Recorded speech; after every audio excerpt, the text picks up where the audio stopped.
Pranam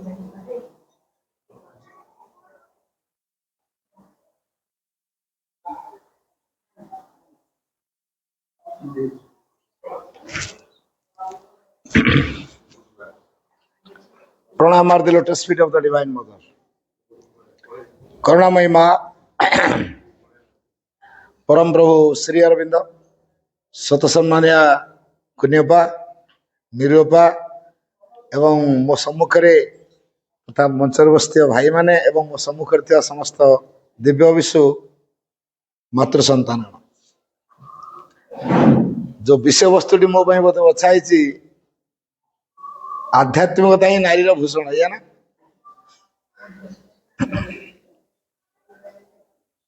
ଏଇ ଯୋଉ ଶବ୍ଦ ଆଧ୍ୟାତ୍ମିକତା, ନାରୀ, ଆଉ ଗୋଟେ ହେଲା ଭୂଷଣ, ମୁଁ ତିନିଟା ଶବ୍ଦକୁ କହିବି। ମୁଁ ଆଉ ଥରେ କହୁଛି, ଆଧ୍ୟାତ୍ମିକତା କହିଲେ କଣ ବୁଝୁ? ଆଧ୍ୟାତ୍ମିକତା ମଣିଷର ମନର ଉଦ୍ଭବ ନୁହେଁ। ସର୍ଟରେ ମୁଁ କହୁଛି, ଆତ୍ମାର ବିଧାନ ହେଉଛି ଆଧ୍ୟାତ୍ମିକତା, ମନର ବିଧାନ ହେଉଛି ନୈତିକତା। ଆଉ ଥରେ କହୁଛି, ଆତ୍ମାର ବିଧାନ ଆଧ୍ୟାତ୍ମିକତା, ମନର ବିଧାନ ନୈତିକତା। ତାହେଲେ ଏ ଯୋଉ ନାରୀ ମାନଙ୍କର ଭୂଷଣ ହେଉଛି ଆଧ୍ୟାତ୍ମିକତା, ସେ ଯୋଉ ଆଧ୍ୟାତ୍ମିକତା ଅର୍ଥାତ୍ ନାରୀମାନେ ତାଙ୍କ ଅନ୍ତରାତ୍ମା ଦ୍ୱାରା ପରିଚାଳିତ ହେବେ। ମା ଗୋଟେ ବାଣୀରେ ଲେଖିଛନ୍ତି, true domain of women is spiritual. True domain of women is spiritual, ଅର୍ଥାତ୍ ନାରୀ ମାନଙ୍କର ଯଥାର୍ଥ କ୍ଷେତ୍ର ହେଲା ଆଧ୍ୟାତ୍ମିକତା। 2 ଦିନ ତଳେ ମତେ ଜଣେ ପ୍ରଶ୍ନ କଲେ ସୋନପୁରରେ, ଭାଇ ମୁଁ ନାରୀ ନା ପୁରୁଷ, ମତେ କାହିଁ ଯଦି ନାରୀ ବୋଲି କହୁଛନ୍ତି ତାହେଲେ ମୁଁ କାହିଁକି ନାରୀ? ଏତେ ବଡ ଅଜବ ପ୍ରଶ୍ନ ପଚାରିଲା ମତେ, ହେଲା। ମୁଁ ନାରୀ ନା ପୁରୁଷ, ଅପାଟେ ପଚାରୁଛି ମୁଁ ନାରୀ ନା ପୁରୁଷ, ବୁଝିହଉଛି? ମୁଁ ତମେ ନିଜକୁ କଣ ଭାବିଛ? ତମେ ନିଜକୁ ନାରୀ ଭାବୁଛ ନା ପୁରୁଷ ଭାବୁଛ? ମୁଁ ତ କନଫ୍ୟୁଜରେ ଅଛି। ମାନେ ଦେଖ, ମା ଆଗେ କୁହ ନାରୀ ନା ପୁରୁଷ? ଶ୍ରୀ ଅରବିନ୍ଦଙ୍କୁ ଦେଖ, ନାରୀ ନା ପୁରୁଷ? ଯେହେତୁ ଆମେ ମା ସନ୍ଧକୁ ଗ୍ରହଣ କଲେଣି, ଆମେ ଏଇ ଦୃଷ୍ଟିରୁ ବୁଝିବା ଆମ ଫିଜିକାଲ ଷ୍ଟ୍ରକ୍ଚରଟା କଣ, ତା ଦୃଷ୍ଟିରୁ ଦେଖିବାନି ଇଏ ପୁରୁଷ ଇଏ ନାରୀ। ମା ସନ୍ଧଙ୍କ ଦୃଷ୍ଟିରୁ ଦେଖିବା ପୁରୁଷ ଆଉ ନାରୀ।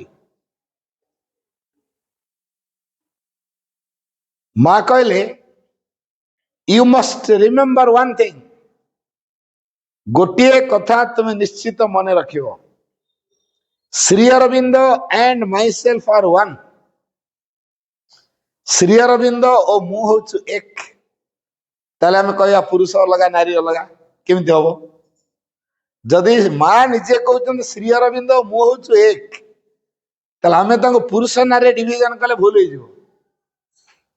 ସେମାନେ ହଉଛନ୍ତି ଡିଭାଇନ, ଜଣେ ସଂକଳ୍ପକାରୀ ଆଉ ଜଣେ କାର୍ଯ୍ୟକାରୀ। ତାର 2ଟି ବିଭାଗ, ଭଗବାନଙ୍କର 2ଟି ବିଭାଗ ଅଛି, ସଂସାରକୁ ପରିଚାଳନା କରିବା ପାଇଁ, ବିଶ୍ୱକୁ ପରିଚାଳନା କରିବା ପାଇଁ, ବିଶ୍ୱର ଉର୍ଦ୍ଧ୍ୱରେ ସକଳ କିଛିକୁ ନିୟନ୍ତ୍ରିତ କରିବା ପାଇଁ ତାଙ୍କର 2ଟି ଧାରା। ଏଇ ଯୋଉ 2ଟି ଧାରା, ଜଣେ ପୁରୁଷ ରୂପରେ ଆଉ ଜଣେ ନାରୀ ରୂପରେ। ସେଇଟା ହଉଛି ରୂପରେ, କିନ୍ତୁ ମୂଳତଃ ସେମାନେ ହଉଛନ୍ତି ଏକ। ସେଥିପାଇଁ ମା କହିଲେ Shri Arvind and myself are one. One and the same person. One and the same person. ଏକ ହିଁ ବ୍ୟକ୍ତି। One and the same, ଏକ ଏବଂ ସେ ଏକ ପ୍ରକାରର ବ୍ୟକ୍ତି।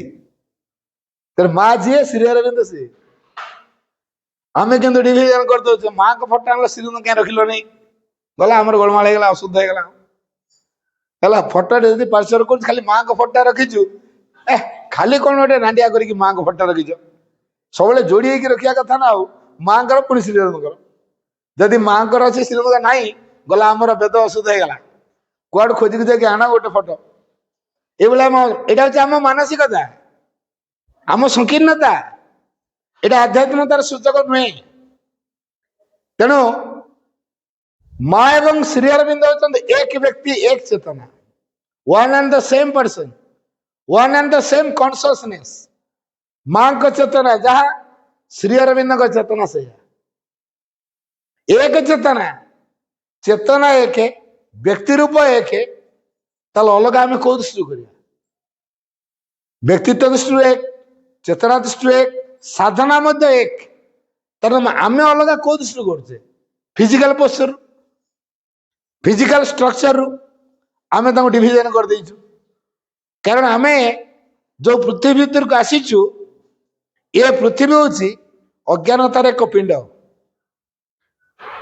बाहर अज्ञानतार पिंड कि मूल कौन अच्छी जानते तो माँ कहते our present reality is a big falsehood hiding an eternal truth आमर वर्तमान जो वास्तव दुनिया आम जहाँ देखुचे ये हूँ एक विराट मिथ्याचार आम सब मिथ्याचार भितर बुड़ीचे मिथ्याचार भाषुचे मिथ्याचार भितर जीवन को गतिशील कराऊे तेणु मिथ्या को आम ग्रहण करुचे तो मिथ्या को लेकिन आम बंचुचे केबे आम ता भितर सत्य को संधान करूँ आ जी सत्य को संधान करछि ता भितर आध्यात्मिकता परिप्रकाश होइछि से समाज लोक अलग ये समाज विद्रूप हवा को पड़ी समालोचित हवा पड़ी एवं उपहासित हवा पड़ी समाज बहिष्कृत हवा पड़ी जीशु को कौन कंटा फिर देले से तो पुणे अवतार जड़े भगवान जड़े कंटा फिर देले तेणु यही भगवान को मनुष्य छाड़ू नहीं कहीं डेंजर गोटे जगार कहुई सेव इंडिया फ्रॉम इंडियंस माने इंडियन में केते भयंकर अनुमान करूँ भारत को जब रक्षा करने प्रथम भारतीय मान भारत रक्षा कर मुझे मनरू कहूनी एटा बाणी अच्छी सेव इंडिया फ्रॉम इंडियंस तो आम इंडियंस माने केते भयंकर माँ से कहले सेव इंडिया फ्रॉम इंडियंस भारतीय मानक आग भारत रक्षा कर तापर जाके पृथ्वी रक्षा कथा चिंता करा भारत सुरक्षित है पृथ्वी सुरक्षित हम तेणु भारत रक्षा करने प्रथम क्या पाख रक्षा करवा ये इंडियन मान इंडियन मान कौन होती बाह्य तो बुलूं भितर जदि स्पिरिचुअल सब्सटेंस टी रही आध्यात्मिक उपादान टी रही से भूल जा भारतर असल मौलिकता कौन आध्यात्मिकता भारतीय संस्कृतिर मूल आधार कौन आध्यात्मिकता भारत क्या प्रतिष्ठित आध्यात्मिकता भारतर वायु कौन आध्यात्मिकता भारतर चेतना कौन आध्यात्मिकता भारत से पृथ्वी भितर आत्मा हो रही समग्र विश्वर भार को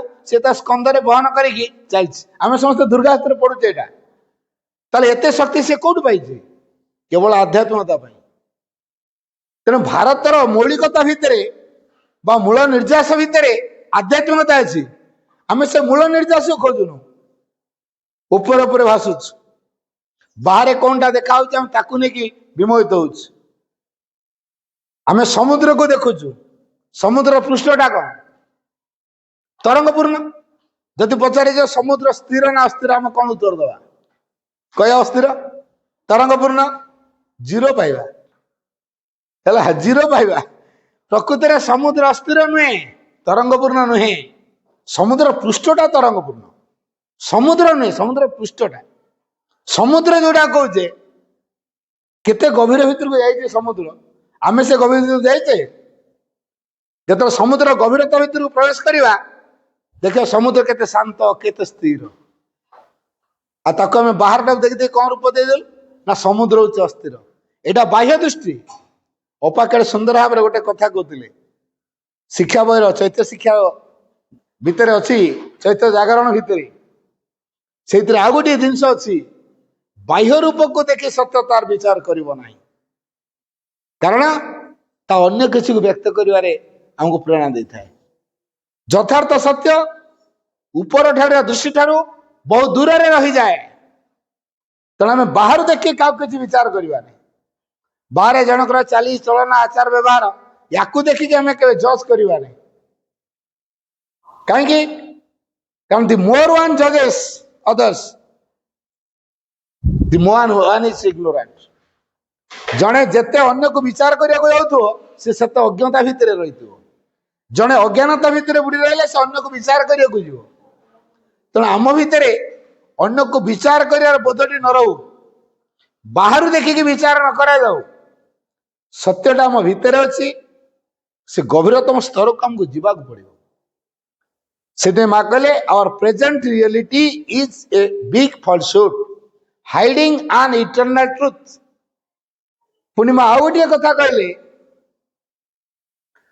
true spirituality is not to renounce life but make life perfect with a divine perfection। ଏ ବାକ୍ୟଟା ଅତି ଗୁରୁତ୍ୱପୂର୍ଣ୍ଣ ବାକ୍ୟଟିଏ। ମୁଁ ଆଉ ଥରେ କହୁଛି, true spirituality is not to renounce life। ଯଥାର୍ଥ ଆଧ୍ୟାତ୍ମିକତା ନୁହେଁ ଜୀବନକୁ ବର୍ଜନ କରିବା। ଜୀବନକୁ ଯିଏ ବର୍ଜନ କରିଦଉଛି ସେ ଆଧ୍ୟାତ୍ମିକତାର ସ୍ପର୍ଶ ପାଇପାରିବନି, ସେ ଆଧ୍ୟାତ୍ମିକତା ଜାଣିନି। କାହିଁକି? କାରଣ ଜୀବନର ମୃତ୍ୟୁ ନଥାଏ। ଆମେ କଣ ବର୍ଜନ କରିଦେବୁ ବୋଲି କହିଲୁଣି? ଜୀବନ ସତ୍ୟ, ଜୀବନ ଯୋଉ ଅବସ୍ଥା ଗୁଡାକ ଅଛି ସେଗୁଡା ହଉଛି ପରିବର୍ତ୍ତନଶୀଳ। ଜୀବନ ଯୋଉ ଗତିଧାରା ଭିତରେ ଯାଇଛି ସେ ଅନେକ কিছুକୁ ବାଟରେ ଫେସ୍ କରିକା ଯିବ, ଅନୁଭୂତିକୁ ଅର୍ଜନ କରିକା ଯିବ, ଜୀବନକୁ ସେ ସମୃଦ୍ଧ କରିକା ଯିବ, ବିକାଶ କରିକା ଯିବ। ଜୀବନର ମୃତ୍ୟୁ ନଥାଏ। ଆଉ ଆମେ ଯଦି କହେ ଜୀବନକୁ ବର୍ଜନ କରିବା ତାହେଲେ ଆମଠୁ ଅଜ୍ଞ ବ୍ୟକ୍ତି ଆଉ କେହି ନାହାନ୍ତି। ଯଥାର୍ଥ ଆଧ୍ୟାତ୍ମିକତା ଆମେ ବୁଝିନୁ। ତେଣୁ true spirituality is not to renounce life. ଜୀବନକୁ ବର୍ଜନ କରିଦେବା ଇଏ କେବେ ଆଧ୍ୟାତ୍ମିକତା ନୁହେଁ। ତାହେଲେ ଆଧ୍ୟାତ୍ମିକତା କଣ? But two make life perfect with a divine perfection। ଦିବ୍ୟ ପରିପୂର୍ଣ୍ଣତାରେ ଜୀବନକୁ ପୂର୍ଣ୍ଣାଙ୍ଗ କରି ଗଢିବା, ପୂର୍ଣ୍ଣତା ପ୍ରଦାନ କରିବା, ଇଏ ହଉଛି ଆଧ୍ୟାତ୍ମିକତା। ଏଇ ବାକ୍ୟଟାକୁ ଟିକେ ଭଲ କି ଅନୁଭବ କରିବା। Two make life perfect with a divine perfection। এই যে ডিভাইন পরফেকশন মানে কଣ? ଦିବ୍ୟ ପରିପୂର୍ଣ୍ଣତା ଆମକୁ ପରିପ୍ରକାଶ କରିବାକୁ ପଡିବ। ସେ ଦିବ୍ୟ ପୂର୍ଣ୍ଣତା ମାନେ କଣ? ମନରେ, ପ୍ରାଣରେ, ଶରୀରରେ ଆମକୁ ଭଗବାନଙ୍କର ପ୍ରଭାବକୁ ପରିପ୍ରକାଶ କରିବାକୁ ପଡିବ। ମନରେ କଣ ପ୍ରକାଶ କରିବା? ଦିବ୍ୟ ଜ୍ଞାନକୁ। ପ୍ରାଣରେ କଣ ପ୍ରକାଶ କରିବା? ଦିବ୍ୟ ଶକ୍ତିକୁ। ଶରୀରରେ କଣ ପ୍ରକାଶ କରିବା? ଦିବ୍ୟ ସୌନ୍ଦର୍ଯ୍ୟକୁ। ଆଉ ହୃଦୟରେ କଣ ପ୍ରକାଶ କରିବା? ଦିବ୍ୟ ପ୍ରେମକୁ। ଚାରିଟା କଥା ମନେ ରହିଲା। ମନରେ ଦିବ୍ୟ ଜ୍ଞାନ, ପ୍ରାଣରେ ଦିବ୍ୟ ଶକ୍ତି, ଶରୀରରେ ଦିବ୍ୟ ସୌନ୍ଦର୍ଯ୍ୟ, ହୃଦୟରେ ଦିବ୍ୟ ପ୍ରେମ। ଏଇ ଯୋଉ ଚାରିଟା ବିଭବ କଥା ମୁଁ କହିଲି, these are the four aspects of the supreme truth। ଯୋଉ ସତ୍ୟର ଆମେ ସନ୍ଧାନ କରିବାକୁ ଯାଉଛେ, जो इटर्नल ट्रुथ को आम भीतर मैनिफेस्ट करने जाऊे, ताको हमको डिस्कवर करने पड़ो, आविष्कार करने पड़ो, ताको नहीं बंचा पड़ो। से सत्यर अर्थ कौन? तार चारिटा दिग यहाँ कौन कौन से चार्टा?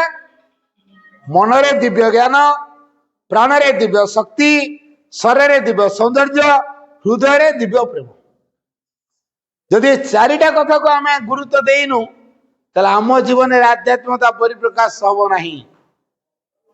आध्यात्मिकता बिना रूपांतर प्रश्न उठुना। पुणे आमे जो रूप पाइचे, perfection of form is beauty. तारी भितर आमे प्रत्येक फिजिकल भाव में अच्छे गोटे गोटे रूप पाइचे। जो जिनस व्यवहार करते सी गोटे रूप, टेबुल टे, चेयर टे, कलम टे, डस्टर टे, पेन टे, ये सब गोटे गोटे रूप। ये प्रत्येक रूपर पूर्णता आमको परिप्रकाश करने पड़ो। सौंदर्यता माध्यम परिप्रकाशता हम। In our physical world it is in beauty that the divine expresses himself. ମୁଁ ବାକ୍ୟଟି ଆଉ ଥରେ କହୁଛି। In our physical world, ଆମର এই ଭୌତିକ ଜଗତରେ, it is in beauty, ସୌନ୍ଦର୍ଯ୍ୟତା ମାଧ୍ୟମରେ the divine expresses himself. Mobile ଟିକେ ସାଇଲେଣ୍ଟ କରିଦେଲେ ଭଲ ହୁଅନ୍ତା। ଅପା ବୋଧେ ଜାଣି ପାରୁନାହାନ୍ତି ସାଇଲେଣ୍ଟଟା। ହଉ। It is in beauty that the divine expresses himself. ସୌନ୍ଦର୍ଯ୍ୟତା ମାଧ୍ୟମରେ ଭଗବାନ ନିଜକୁ ପ୍ରକାଶ କରନ୍ତି। ତେଣୁ ଯଥାର୍ଥ ଆଧ୍ୟାତ୍ମିକତା ଜୀବନକୁ ରୂପାନ୍ତରରେ ସାହାଯ୍ୟ କରିବ। True spirituality transforms life. ତେଣୁ ଯୋଉ ବଡିରେ ଆମେ କର୍ମ କରୁଛେ ତା ଭିତରେ ପରଫେକ୍ସନ ରହିବ। ଆମେ ଯୋଉ ଶରୀରଟି କଣ ପାଇଛେ ଏ ଶରୀର କିଛି କର୍ମ କରିବ। In work aspiration towards perfection is true spirituality. In work কর্ম মধ্যে in work aspiration towards perfection is true spirituality. কর্ম মধ্যে পূর্ণতা অভিপ্সা করিবা হেউছি যথার্থ আধ্যাত্মিকতা। True spirituality transforms life. যথার্থ আধ্যাত্মিকতা জীবনକୁ রূপান্তর করে। ଆମେ ମାସକୁ କମେ ଧରିଛୁ ରୂପାନ୍ତର হবে। ଆମେ ରୂପାନ୍ତର କହିଲେ କଣ ବୁଝିଛୁ? ମଣିଷ ହେଇଥିଲେ ଦେବତା ହେଇଯିବ। ମୁଣ୍ଡରେ ସିଂହ ନଥିଲା ସିଂହଟେ ଉଠିବ। ଆଗରେ ପଛରେ ଦିପଟେ ଏମିତି ଚାରି ଚାରିଟା ସିଂହ ଧରି ବୁଲିବୁ। ତେଣୁ ଆମକୁ କିଏ ଆଟାକ କଲେ ଆଗ ସିଂହରେ ଘୁଷିକି ତ ମାରିବୁ। ଏଇଟା ରୂପାନ୍ତର କି? ଅନ୍ୟ ରୂପ ରୂପାନ୍ତର ନା ରୂପରୁ ଅନ୍ତର ରୂପାନ୍ତର? ଏଇଟା ବ୍ୟାକରଣଗତ ସଂଜ୍ଞା। ଆକୁ ବୋଲିଯିବା। ଏ କଥା ଆସିଲେ ତ କହିନାହାନ୍ତି। ରୂପାନ୍ତର ମାନେ ସେଇଆ ନୁହେଁ, ରୂପରୁ ଅନ୍ତର ନୁହେଁ କି ଅନ୍ୟ ରୂପ ନୁହେଁ। ଏଟା ବ୍ୟାକରଣରେ ଆମେ ସଂଜ୍ଞା ଦେଇପାରିବା। ଓଡ଼ିଆ ବ୍ୟାକରଣଗତ ଜ୍ଞାନ ଦୃଷ୍ଟିରୁ ଆମେ କହିପାରିବା ରୂପାନ୍ତର ଅର୍ଥ ଅନ୍ୟ ରୂପ ରୂପାନ୍ତର ବା ରୂପରୁ ଅନ୍ତର ରୂପାନ୍ତର, ଏଇ କଥା କହିପାରିବା। କିନ୍ତୁ ପ୍ରକୃତ ରୂପାନ୍ତର ଅର୍ଥ କଣ? ପ୍ରକୃତ ରୂପାନ୍ତର ଅର୍ଥ ହେଲା ଉଚ୍ଚତର ଶକ୍ତିକୁ ନିମ୍ନ ଭୂମିକୁ ଅବତରଣ ଓ ତାର କ୍ରିୟା। ଉଚ୍ଚତର ଶକ୍ତିର ନିମ୍ନ ଭୂମିକୁ ଅବତରଣ କ୍ରିୟାର ନାଁ ହେଲା ରୂପାନ୍ତର। ବୁଝିଲା ରୂପାନ୍ତର? ମତେ ସହଜ ଢଙ୍ଗରେ ବାକ୍ୟଟି କହିଲେ। ଶ୍ରୀ ଅରବିନ୍ଦଙ୍କର ବାକ୍ୟ ଇଏ। ଉଚ୍ଚତର ଶକ୍ତିର ନିମ୍ନ ଭୂମି କେତେବେଳେ ଅବତରଣ କରିବ? କେମିତି କରିବ? ଆପେ କରିବ? ଆସ୍ପୃହା ଦ୍ୱାରା ଉଚ୍ଚତର ଶକ୍ତି ନିମ୍ନକୁ ଆବାହନ କରାଇବା। ନିମ୍ନ ଭୂମିରେ ପୁଣି କ୍ରିୟା କେମିତି କରିବ? ତାକୁ ଅନୁପ୍ରବେଶ କରିକି କ୍ରିୟା କରିବା ପାଇଁ ସୁଯୋଗ ଦେଲେ ତ। ଆମେ ଝରକା କବାଟ ସବୁ ବନ୍ଦ କରି ରଖିଥିବା, ସୂର୍ଯ୍ୟ ଉଦୟ ହେଲାଣି କି ନାହିଁ ଆମେ କେମିତି ଜାଣିବା? କବାଟ ଖୋଲା ରଖିଥିଲେ ସେ ଜାଣିବା ହଁ ସୂର୍ଯ୍ୟ ଉଦୟ ହେଲାଣି ବୋଲି। ଝରକା କବାଟ ସବୁ ବନ୍ଦ କରି ଦିନ 9ଟା ପର୍ଯ୍ୟନ୍ତ ଶୋଇଥିବା, ଟିକେ ଯାଉ ରାତିଟା ପାଇଯାଉ। 9ଟା ହେଲାଣି କଣ ରାତି ପାଇନି?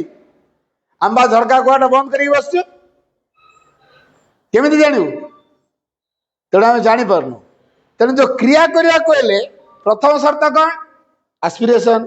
ଦ୍ୱିତୀୟ ସର୍ତ୍ତ କଣ? ବିନମ୍ରତା। ତୃତୀୟ ସର୍ତ୍ତ କଣ? ଅନୁପ୍ରବେଶ କରିବା ପାଇଁ ସୁଯୋଗ। ଚତୁର୍ଥ ସର୍ତ୍ତ କଣ?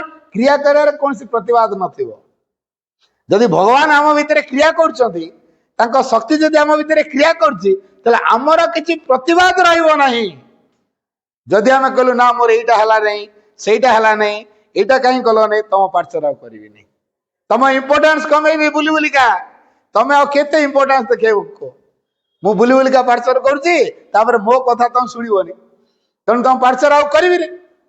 ଆରେ ପାଠଚର ନ କଲେ ମାଙ୍କର କ୍ଷତି ହବ କି? ନା ଆମର କ୍ଷତି ହବ?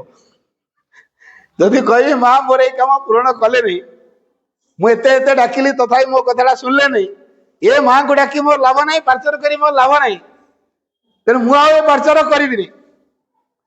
ମାଙ୍କର କ୍ଷତି ହବ ନା ମୋର କ୍ଷତି ହବ? ନିଜର କ୍ଷତି ହବ। କାରଣ ଇଟ୍ ଇଜ ଆନ୍ ଅପରଚ୍ୟୁନିଟି ଗିଭେନ୍ ଟୁ ୟୁ। ପାଠଚର ତମେ କରିବ କି ନା ଏଟା ତମ ଉପରେ ନିର୍ଭର କରେ, କିନ୍ତୁ ଏଇଟା ଗୋଟେ ସୁଯୋଗ ତମକୁ ଦିଆହେଇଛି। ଇଟ୍ ଇଜ ଆନ୍ ଅପରଚ୍ୟୁନିଟି ଗିଭେନ୍ ଟୁ ୟୁ। ଯେତେ ସୁଯୋଗଟା ଆମକୁ ଦିଆହେଇଛି, ଆମେ ତାର ଫାଇଦା ନେବା କି ରିଜେକ୍ଟ କରିବା ଏଟା ଆମ ଉପରେ ନିର୍ଭର କରେ। ମାଙ୍କର କଣ ଅସୁବିଧା ହବ? ଆମେ ଯଦି ରୂପାନ୍ତର ଚାହୁଁଛୁ, ତାହେଲେ ମାଙ୍କ ପ୍ରଭାବକୁ ଆମ ଭିତରେ ଅନୁପ୍ରବେଶ କରି କ୍ରିୟା କରିବାକୁ ସୁଯୋଗ ଦେବା, ତ ରୂପାନ୍ତର ପାଇଁ ଆମେ ଯୋଗ୍ୟ ହବା। ଯଦି ଆମେ ସେ ସୁଯୋଗଟା ନଦେଲେ, ଆମେ ଥିବା ଆମ ପରବର୍ତ୍ତୀ ଲୋକ ପାର ହେଇଯିବେ। आम पर किए अच्छा माकड़ मैंने अच्छा सी आमको बाहर दिव्य मानव हो आम अनिथा यहाँ केमी पलाऊँ रे मुझे बस अनौथी देखुवी ये हम यहाँ ज्ञानर कार्य ना मूर्खतार कार्य मत पार हो माकड़ मैंने दिव्य मनुष्य होते अथच मु मानव होगी अनैथी ये पार्सल करी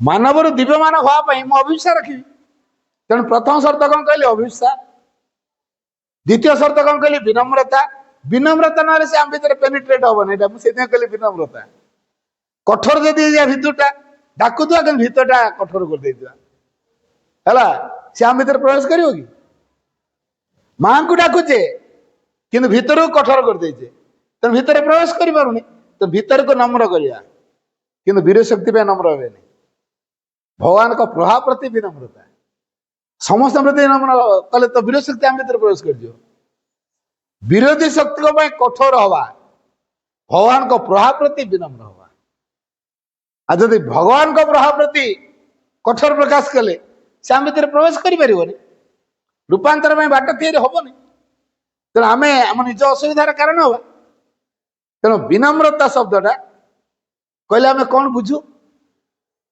प्रकृत विनम्रता कौटा कह जाए आम कह ना कथा भारी नम्र कहे 5 फुट दूर थे जन को शुभनी मो कड़े थे एत मी मी कहे से शुभुनि भारी नम्र भारी डेंजर सी मन रखी कथा कौच नम्र ता मान से नम्र मोटे नुह प्रकृत विनम्रता कौटा आम भल कि जानवा दरकार प्रकृत विनम्रता कौटा है प्रकृत विनम्रता कौन जो आम भितर फिलिंग्स रे आसो जे without the mother I know nothing I can do nothing and I am nothing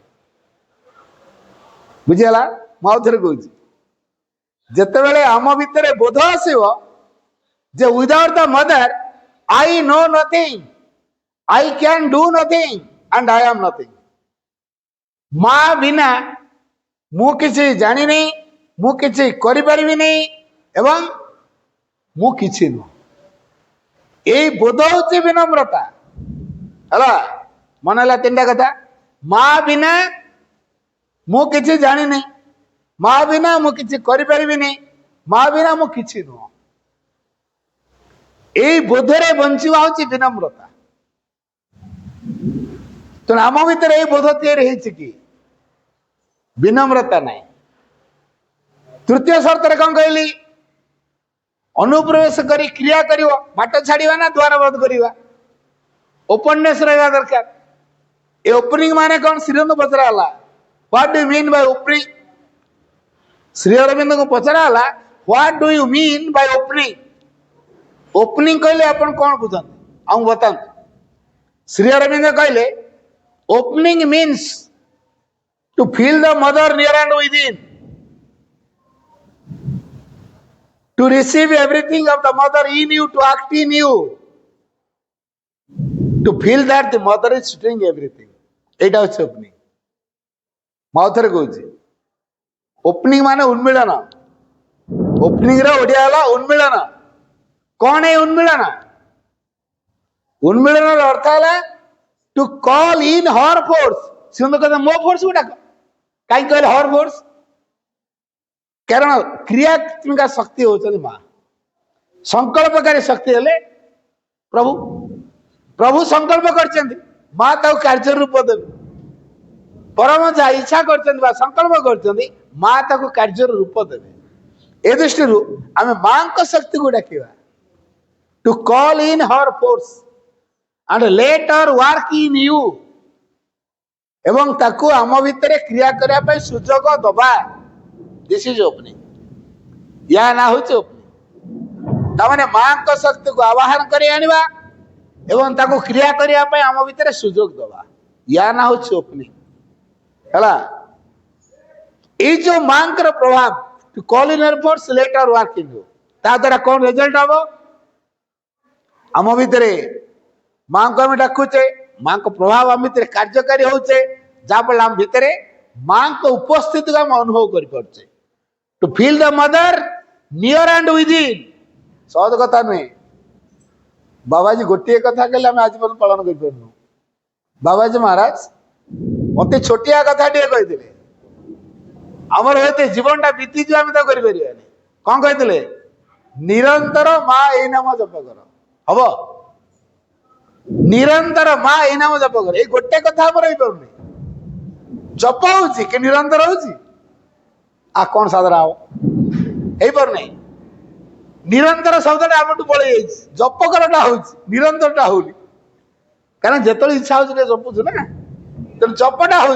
निरंतर हो कि निरंतर ना प्रभाव कार्यकारी हेनी है जो to feel the mother near and within प्रथम पॉइंट रे कौन कहले श्रीरंग to feel the mother near and within निज भितरे एवं निज निकटरे माँ अच्छा अनुभव कर फर्स्ट तापर कौन कर to receive everything of the mother in you to act in you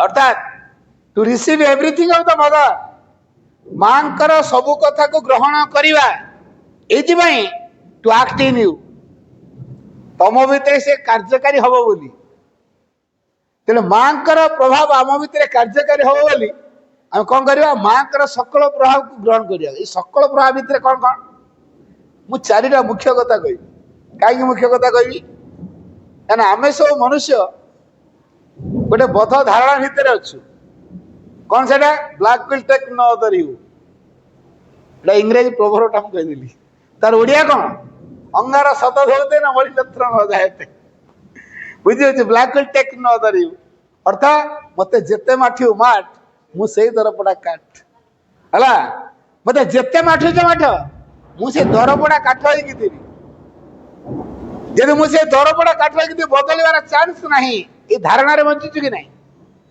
पुणी कौन कौन आम भाषा मनीष प्रकृति मले तुटे घुषुरी प्रकृति पंखे लुटे अब आम मनीष प्रकृति कौटी बदल मले जाकि तुटिव मनीष प्रकृति बदल पारे ये धारणा को क्रॉस पकातु श्री अरविंद ग्रहण कर ये धारणा बंचु जदि आम श्री अरविंद को ग्रहण करचु प्रकृति बदल प्रकृति बदलवा माँ कौ कथा ग्रहण करवा शक्ति ज्योति आनंद शांति मु चार्टा कथा मुख्यतः कहली कौन कौन कहली श्री अरविंद लिखी मो मन रू कहली द डिसेंट ऑफ पावर और force the descent of light the descent of Anand the descent of peace these are the four things that can transform our nature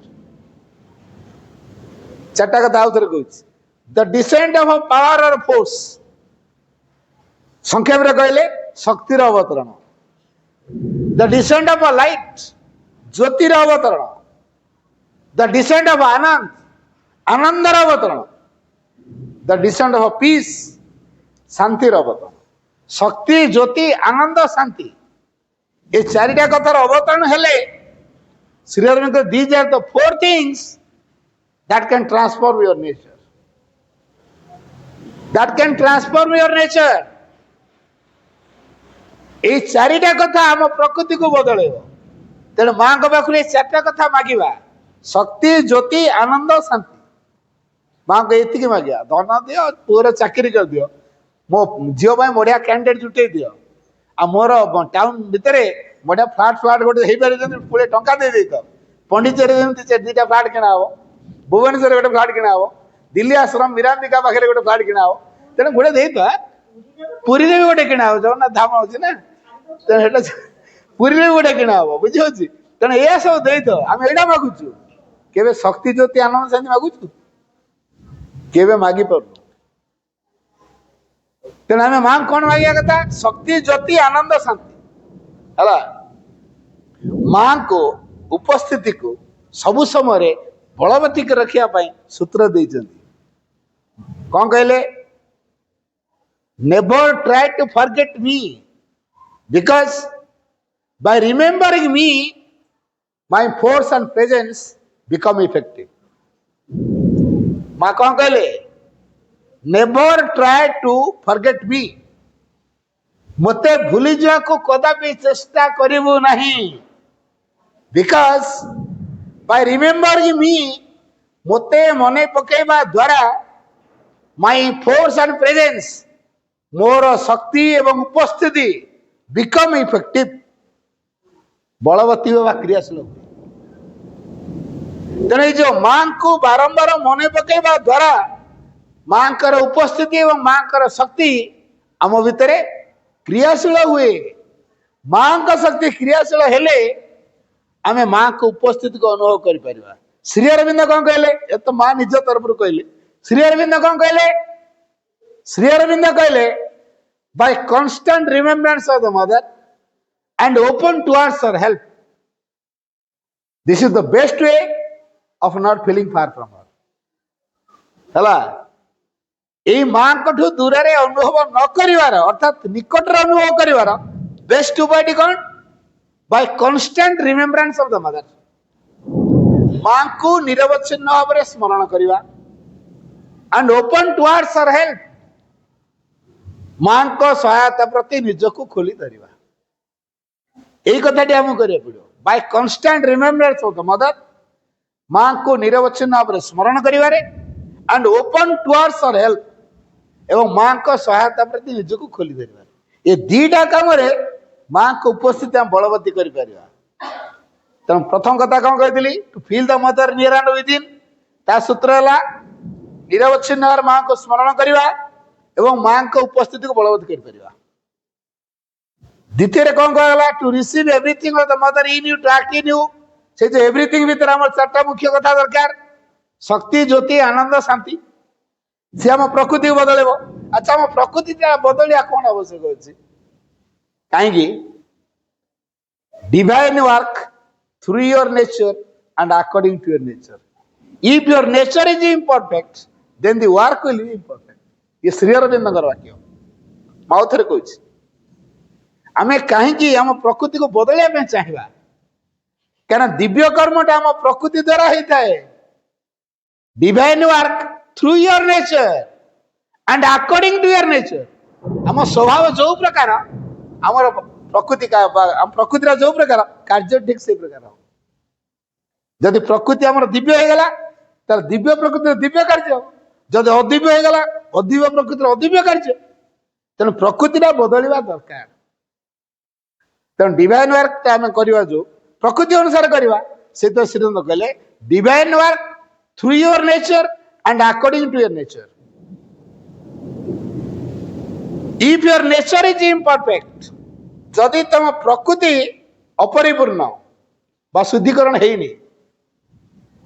the work will be imperfect.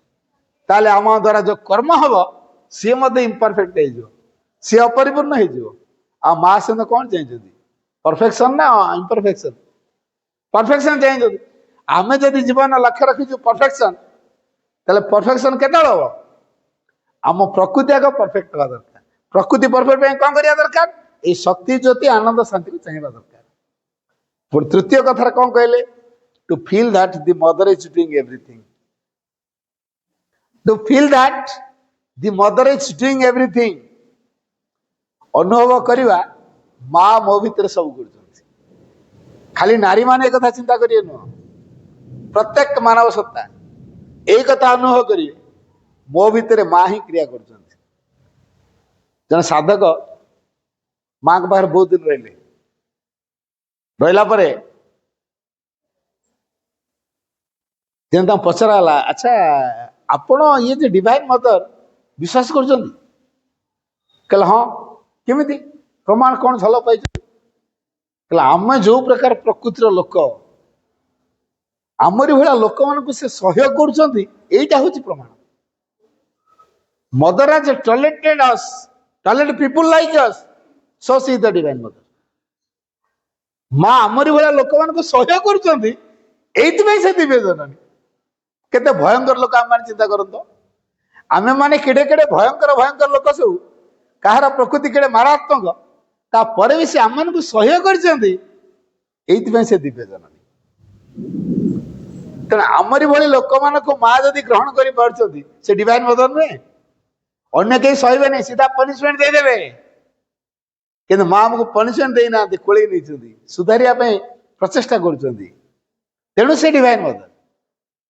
आम प्रकृति में केते कौन गोलमाल सब ना कहतु ना, सब प्रकार अच्छी। तेणु यथार्थ आध्यात्मिकता ଯେତେବେଳେ ମା ମୋ ଭିତରେ କ୍ରିୟା କରିବେ ପରିପ୍ରକାଶ ହବ। ତ ନାରୀ ମାନେ ସେଇ କଥା ଚିନ୍ତା କରିବେ। ଆଚ୍ଛା, ନାରୀ ମାନେ ଖାଲି ଚିନ୍ତା କରିବେ, ପୁରୁଷ ମାନେ କଣ ଚିନ୍ତା କରିବେନି?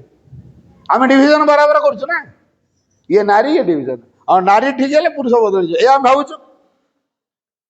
ଆମ ଭିତରେ ଯୋଉ ଡିଭିଜନ ଟା ରହିଛି ନାରୀ ଆଉ ପୁରୁଷ, କୋଉଦିନ ଆମ ଭିତରେ ଫିଲିଙ୍ଗସ ରେ ଆସିବ ଯେ ଆମେ ମାଙ୍କ ସନ୍ତାନ, ନା ମୁଁ ପୁରୁଷ, ନା ମୁଁ ନାରୀ, ମୋ ମାଙ୍କ ପିଲା, ଏଇ ଫିଲିଙ୍ଗସ ଆସିଲାଣି।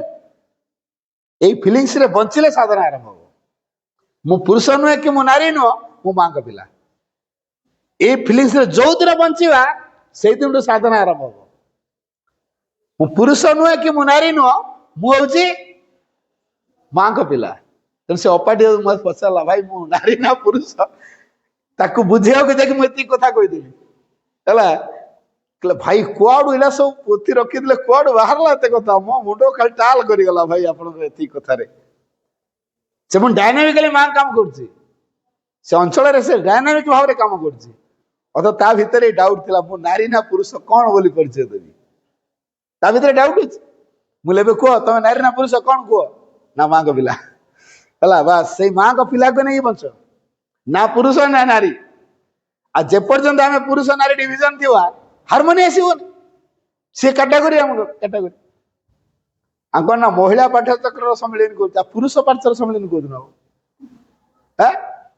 ମହିଳା ପାଠ୍ୟଚର କରାଯାଇଛି, କାରଣ ପୁରୁଷ ପାଠ୍ୟଚର ଲେଖି ନାହାନ୍ତି କି ବାବାଜୀ? କହିଛନ୍ତି କି ବାବାଜୀ କହିଛନ୍ତି ପୁରୁଷ ପାଠ୍ୟଚର ସମ୍ମିଳନୀ? ଆଉ ମହିଳା ପାଠ୍ୟଚର ସମ୍ମିଳନୀ ଲେଖିଛନ୍ତି, ମହିଳା ପାଠ୍ୟଚର କଥା କହିଛନ୍ତି, ପୁରୁଷ ତ କହିନାହାନ୍ତି। କାହିଁ କହିନାହାନ୍ତି? ଆମେ ହିଁ ଚିନ୍ତା କରୁଛୁ ପୁରୁଷ ନାରୀ ଡିଭିଜନ ଟା, ବାବାଜୀ ଚିନ୍ତା କରୁନାହାନ୍ତି, ତେଣୁ ସେ ଲେଖି ନାହାନ୍ତି। କାରଣ ଆମକୁ ଯିଏ ବଦଳେଇ ପାରେ। ଆଚ୍ଛା, ଜଣେ ପୁରୁଷକୁ କିଏ ଜନ୍ମ ଦେଇଥିବ କହନ୍ତୁ? ଯୋଉ ପୁରୁଷ ପୁରୁଷ ଆମେ ହଉଛେ, ଏ ପୁରୁଷଟାକୁ କିଏ ଜନ୍ମ ଦେଇଥିବ? ସେ ନାରୀଟିଏ ଦେଇଥିବ ନା ଆଉ କିଏ ଦେଇଥିବ? ତାର ନାରୀ ଯଦି ମୂଳ, ତାକୁ ଯଦି ଧରା ହବ ସବୁ ବଦଳି ଯିବ ନା ନାଇଁ? ନାରୀ ମାନେ ହିଁ ବଦଳେ, ପୁରୁଷ ମାନେ ବଦଳେ। ସେଇ ଜଣେ ନାରୀ ନାରୀକୁ ହିଁ ଜନ୍ମ ଦବ, ସେଇ ଜଣେ ନାରୀ ପୁରୁଷକୁ ହିଁ ଜନ୍ମ ଦବ। ଆମେ ଯୋଉ ପୁରୁଷ ନାରୀ କଥା ଡିଭିଜନ ତିଆରି କରୁଛୁ, ସେ ପୁରୁଷ ବା ନାରୀକୁ ଜନ୍ମ ଦେଇଛି କିଏ? ସିଏ ବି ଜଣେ ନାରୀ। ତ ନାରୀ ଯଦି ଜନ୍ମ ଦେଇଛି, ତାହେଲେ ନାରୀ ଯଦି ବଦଳିଯିବ, ତାଠୁ ଯିଏ ତିଆରି ହେବେ, ତାଠୁ ଯିଏ ସୃଷ୍ଟି ହେବେ, ସିଏ ବି ସେ ତିଆରି ହେଇକି ବାହାରିବେ, ଦିବ୍ୟ ଚେତନାକୁ ନେଇକି ଆସିବେ।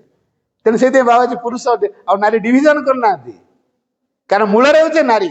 କାରଣ ପୁରୁଷଟା ନାରୀ ପାଖରୁ ତିଆରି ହେଇଛି। ଆମେ ଯୋଉ ଜନ୍ମ ହେଇଛି, ଆମକୁ ଜଣେ ମା ଜନ୍ମ ଦେଇଛି କି ନାହିଁ? ଆଉ ମୋର ଜଣେ ଭଉଣୀ ଜଣେ ଥିବ, ତାକୁ ବି ମୋ ମା ଜନ୍ମ ଦେଇଛି।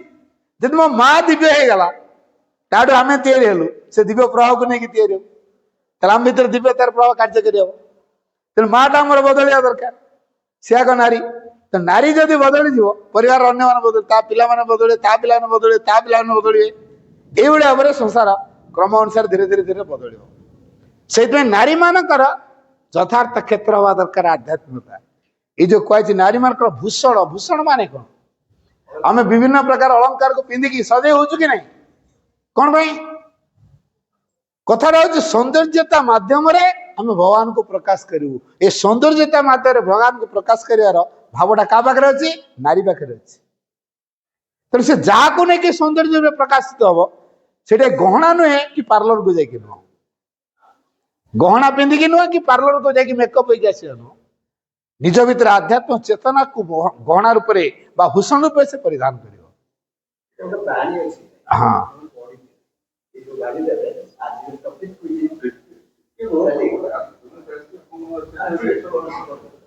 ଆଉ ଏଟା ପରେ କହିବେ। ତେଣୁ ନାରୀ ମାନେ ତାଙ୍କର ଯୋଉ ଭୂଷଣ ବୋଲି କୁହାହଉଛି, ସେଇଟା ହଉଛି ମ୍ୟାଟେରିଆଲ ଜିନିଷ ନୁହଁ, ସ୍ପିରିଚୁଆଲିଟି ହଉଛି ତାଙ୍କ ଭୂଷଣ। ତାର କାରଣ ତାଙ୍କ ଚିନ୍ତା, ତାଙ୍କ ଅନୁଭବ, ତାଙ୍କ କାର୍ଯ୍ୟଧାରା, ଏ ସବୁରି ଭିତରେ ଦିବ୍ୟତା ପରିପ୍ରକାଶ ହବ। ତାହେଲେ କଣ ହବ? ସେ ସମସ୍ତଙ୍କୁ ନିଜର କରିପାରିବେ, ପରିବାରରେ ସଂଗତି ରକ୍ଷା କରିପାରିବେ, ଅନୁଷ୍ଠାନରେ ସଂଗତି ରକ୍ଷା କରିପାରିବେ, ସଂସାରରେ ଦିବ୍ୟତାକୁ ପରିପ୍ରକାଶ କରିବାରେ ବେଷ୍ଟ ଇନଷ୍ଟ୍ରୁମେଣ୍ଟ ହେଇପାରିବେ, ଦିବ୍ୟ ପ୍ରଭାବକୁ ସଂସାରରେ କାର୍ଯ୍ୟକାରୀ କରିବାରେ ସେ ଇନଷ୍ଟ୍ରୁମେଣ୍ଟ ହେଇପାରିବେ। ତେଣୁ ଆଧ୍ୟାତ୍ମିକତାକୁ ସେ ଭିତ୍ତିଭୂମି କରିବେ। ତେଣୁ ଯେ ଆଧ୍ୟାତ୍ମିକତା ଦ୍ୱାରା ସେ ସଜେଇ ହେବେ, ତାଙ୍କ ଚିନ୍ତାରେ ଆଧ୍ୟାତ୍ମିକତା, ତାଙ୍କ ଅନୁଭବରେ ଆଧ୍ୟାତ୍ମିକତା, ତାଙ୍କ ବାକ୍ୟରେ ଆଧ୍ୟାତ୍ମିକତା, ତାଙ୍କ ସଂକଳ୍ପରେ ଆଧ୍ୟାତ୍ମିକତା, ତାଙ୍କ କାର୍ଯ୍ୟରେ ଆଧ୍ୟାତ୍ମିକତା, ଏଇ ପ୍ରକାର ଭାବ ତିଆରି। ଏ ଆଧ୍ୟାତ୍ମିକତା କୋଉଠି ଆସିବ? आध्यात्मिक गोटे एमतीका शब्द ताको आम डिफाइन कर cannot be expressed cannot be define it is to be lived. आध्यात्मिकता गोटे एमतीका शब्द ताकू नहीं बंचा हुए अर्थात आत्मार प्रभाव द्वारा आम बंची शिखा जो बंचा अन्न मान को प्रभाव पक काठटा जलिले निआं बाहर निआं बाहर तार उष्मता पाखापाखि लोक मान प्रदान कर जब जलू नहीं पाखे छिड़ा हवा गरम लगे कहना काठ मचे थुआई शीत दिन काठ पाखे छिड़ा गरम बाहर ना काठटा जलिले गरम बाहर काठ को थई देछु पाखे छिड़ा गरम आसो कि काठ जलिया दरकार तेणु नारी भितर से आध्यात्मिक ज्योति अच्छी जलिले सीना बाहर नारी पाखे खाली छिड़ा कौन हम काठ पाखे छिड़ा उष्मता मिल जलिले उष्मता जलिया दरकार कौन जलिव आध्यात्म चेतनार जलिव तेणु तार अभिशार अग्नि को बन्नी को आम प्रज्वलित करवा दरकार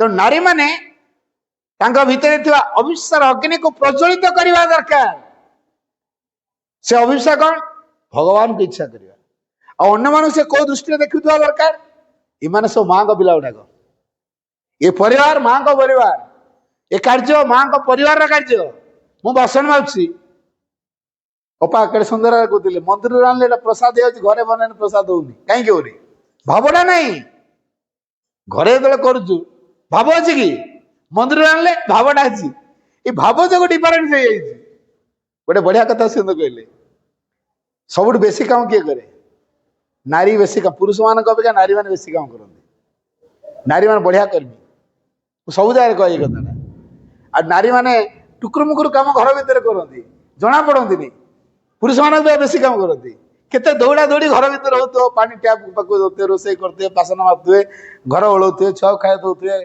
कुणिया मान खाई दौते घर लोग खाई दौते लुगा सफा करते पाठ पढ़ाते अतिथि आसला कथा बुझुए केते काम पुल लुगापटा सुखीते जानते सजे रखुए घर द्वार सफा सुतरा रखुए बासन मारुए केते काम टुकुर मुकुर काम घर भर कौन कर घर भर बस हाँ खाली हाकिमाती करमको ये आणिक दियो से आणिक दियो कि टुकुर मुकुर काम तो से केते करती पुरुष मान बहुत काम करती एटा बुझिया दरकार तो नारी जदि कर्म भितर निज जीवन को सजाड़ी पारुची से कर्म तार केमी हवा दरकार गोटे बढ़िया कथा से कहले ज्ञान उपर प्रतिष्ठित नहेले भक्ति और कर्म पूर्णांग तथा स्थायी हुए नहीं माउथर कौच वाक्यटी श्री अरविंद वाक्य ज्ञान उपरे प्रतिष्ठित नहेले भक्ति और कर्म पूर्णांग तथा स्थायी हुए नहीं पूर्णांग हम नहीं कि स्थायी हम क्या प्रतिष्ठित नहेले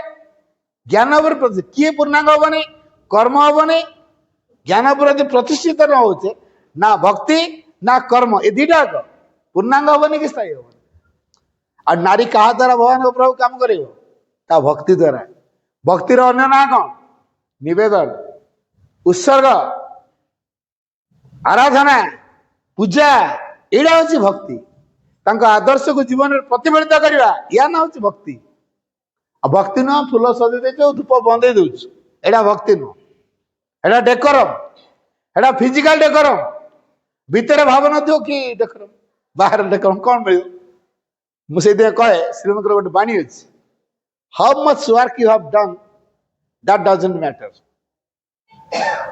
but in which attitude you have done that matters most कथा बाउथरे कहूँ how much work you have done that doesn't matter आपण केते काम कले से विशेष गुरुत्वपूर्ण नुह but in which attitude you have done किंतु को मनोभाव रे काम करछन गुरुत्वपूर्ण नारी सब बहुत काम कर कौन है मु काम करनी राति 4 रु उठिकी पुणी राति 11 जाकि सोची मु काम करनी तुम एमती कौनटा कर 8टा ने उठ कहते कहीं उठिले चा कहीं कौन एत काम कर चा टे पहुंचे पार झगड़ा चा डेली स्वामी स्त्री तो झगड़ा हो बुझे मरीगला फोटो पाखे चा दिया ओहो एत भक्ति बुझे यहाँ हूँ कि नहीं बंची बेले चाटा दिया झगड़ा हो स्वामी स्त्री भितर मरीगला फोटो पाखे चा दिया यहाँ भक्ति तो स्वामी प्रति भक्ति ये भक्ति यथार्थ नुहे बुझे झगड़ा एमती आम हुए ना नहीं तेणु आम जदि प्रकृत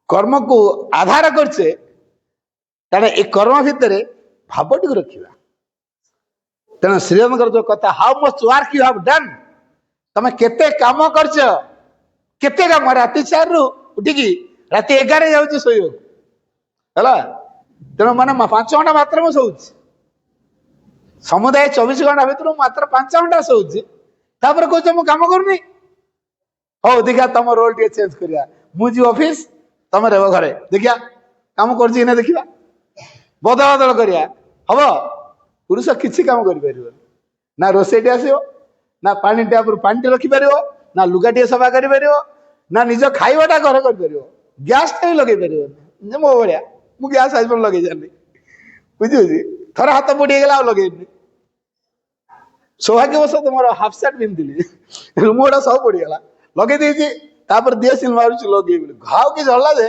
मो हाथ फाथ सब पड़गला मुझे दिन गैस मोर होटेल बचे खाऊँ मुझे गैस लगे पार भय तेणु मुझे कम करी घरे थी किसी कम करें जदि ये भाया पुरुष हे सी कौन काम करेंगे तेणु how much work you have done that doesn't matter नारी बहुत काम कर देख मुझे काम करते काम से मतलब नुह को भाव से मतलब मु 3टा कथा कहे प्रत्येक खाली नारी मान उभय आम समस्त कौन कर जानिबा कहीं कर जानिबा कि भाव कर कौन कर कहीं कर कि भाव कर 3टा गोटे गुरुत्व दिंतु कौन करुच्ची कहीं करुच्ची आ कि भाव कर ये 3टा कथा जब आम गुरुत्व दौथुआ सब कि चेंज हो भाव बदल नारी कर्म कर्म जोगर परिणत हो जदि भावरे करला कर्मटा तार कर्म जोग हम अच्छा नारी मान जो चिंता करी एक कर्म माध्यम मु जोग करी मोर मंदिर जावा दरकार नहीं मोर पूजा करिया दरकार नहीं मोर उपासना करिया दरकार मोर उपासना होची एटा गोटे कथा अच्छे इंग्राजी रे वर्क इज वर्शिप कर्म ही उपासना आ की उपासना मु कर उपवास करी उपासना मंदिर को जी घंटी बाड़े भी उपासना फूल चंदन देखिए ठाकुर को सजे खेले फोटो को चाहिए ये उपासना वेस्टेज ऑफ टाइम एटा हूँ वेस्टेज ऑफ टाइम समय नष्ट 1% तार फायदा नहीं माँ गोटे बढ़िया कथा कही जो मैंने बदलिया पे उमंग से माने पूजा करते शुणीगला वाक्य जो मैंने बदलिया पे उमंग से माने पूजा करती आम टे पचारिया पूजा करछु ना नहीं जदि पूजा करछु कोठी ना कोठी आम भितर बदलिया पे अमंगर इच्छाटा अच्छी कौन एकादरे पूरा दूर हो कि धीरे धीरे धीरे धीरे धीरे लोप पाइब 5 वर्ष लगे 10 वर्ष लगे कि दिने छाड़द माँ बेता किसी गुरुत्वपूर्ण हेनी मुझे भारी सत घटना कह गोटे परिवार पाठचर करने मत कहली कारण मोर सांग सी ताखरे पाठचर खोल बोली कहली झील भी ठीक कर दे आसली बाघर भी होगला सी गोटे लेक्चर थिला बाहला पर कहला मु लेक्चर करी ये इंजीनियर पिला कौन दी तुम लेक्चर हो इंजीनियर बाहा कौन भाई छुआ पिला कथा किए बुझ ना चाकरी छाड़ तेणु से अपाटी चाकरी छाड़ दे घरे गृहिणी होगी अच्छी तार इच्छा मु मो स्वामी पाखे रहती कारण प्रत्येक नारी चाहती बाहला पर स्वामी पाखे से ये घरे रशुर सेवा कर शाशुर हाकिमती शशुर हाकिमती एगुड़ा मोटे सुट कर बुझे नारी मैंने प्रकृत में यहाँ चाहती भितर भितर चाहती कौन थे भितर चाहती ये झील से नुआ नुआ बाहर तेणु चाहूँ मु मो स्वामी पाखे रहती मत कहला तुम तो भल पाला लगे देच तुम घरे पाठचटा कर देख पाठचक्र एमतीका प्रभाव तुम तैयारी कर तुम शाशु शशुर पाठचक्र बसवे सी जो पाठचर को आदरी ने सी ही अनुमति दे जा मो पु पाखे सी थी तो गोटे पुओ जेहेतु पुआ निहती चाहे मो बापा पाखे सेवा कर क्या बापा माँ से गेला पिला से केबे चाहबनी नहीं कि तुमको रखा से निहाती चाहब तुम बाप माँ पाखे रुह शाशु शशुर पाखे रुह कह हौ देखा के दिन हो से पार्चर कला तार जी शाशु तार उग्र स्वभाव अच्छी बोटा गोटे भल पाएनि तेना मुझे पार्चर कथा कहीदे तार दुर्गा को मूर्ति रखी आहरी केते केते फोटो सब तार गोटे घर पूरा फोटो पूरे जो तार घर पूरा माने ठाकुर फोटो पूरा पूरी पुणी दुर्गा मूर्ति कृष्णकर मूर्ति है एम सब मूर्ति पत्थर मूर्ति आणिक रखी बुझे तार संध्या ने यार पार्चर आरंभ हम तार घंटा बाड़ा आरंभ हम टा थाली भाया जो घंटा बड़ घंटा बाड़े मिंटे खंडे बाड़ाता अध घंटे ठीक या पार्चर टाइम रे या पार्चर टाइम रे से घंटा बाड़े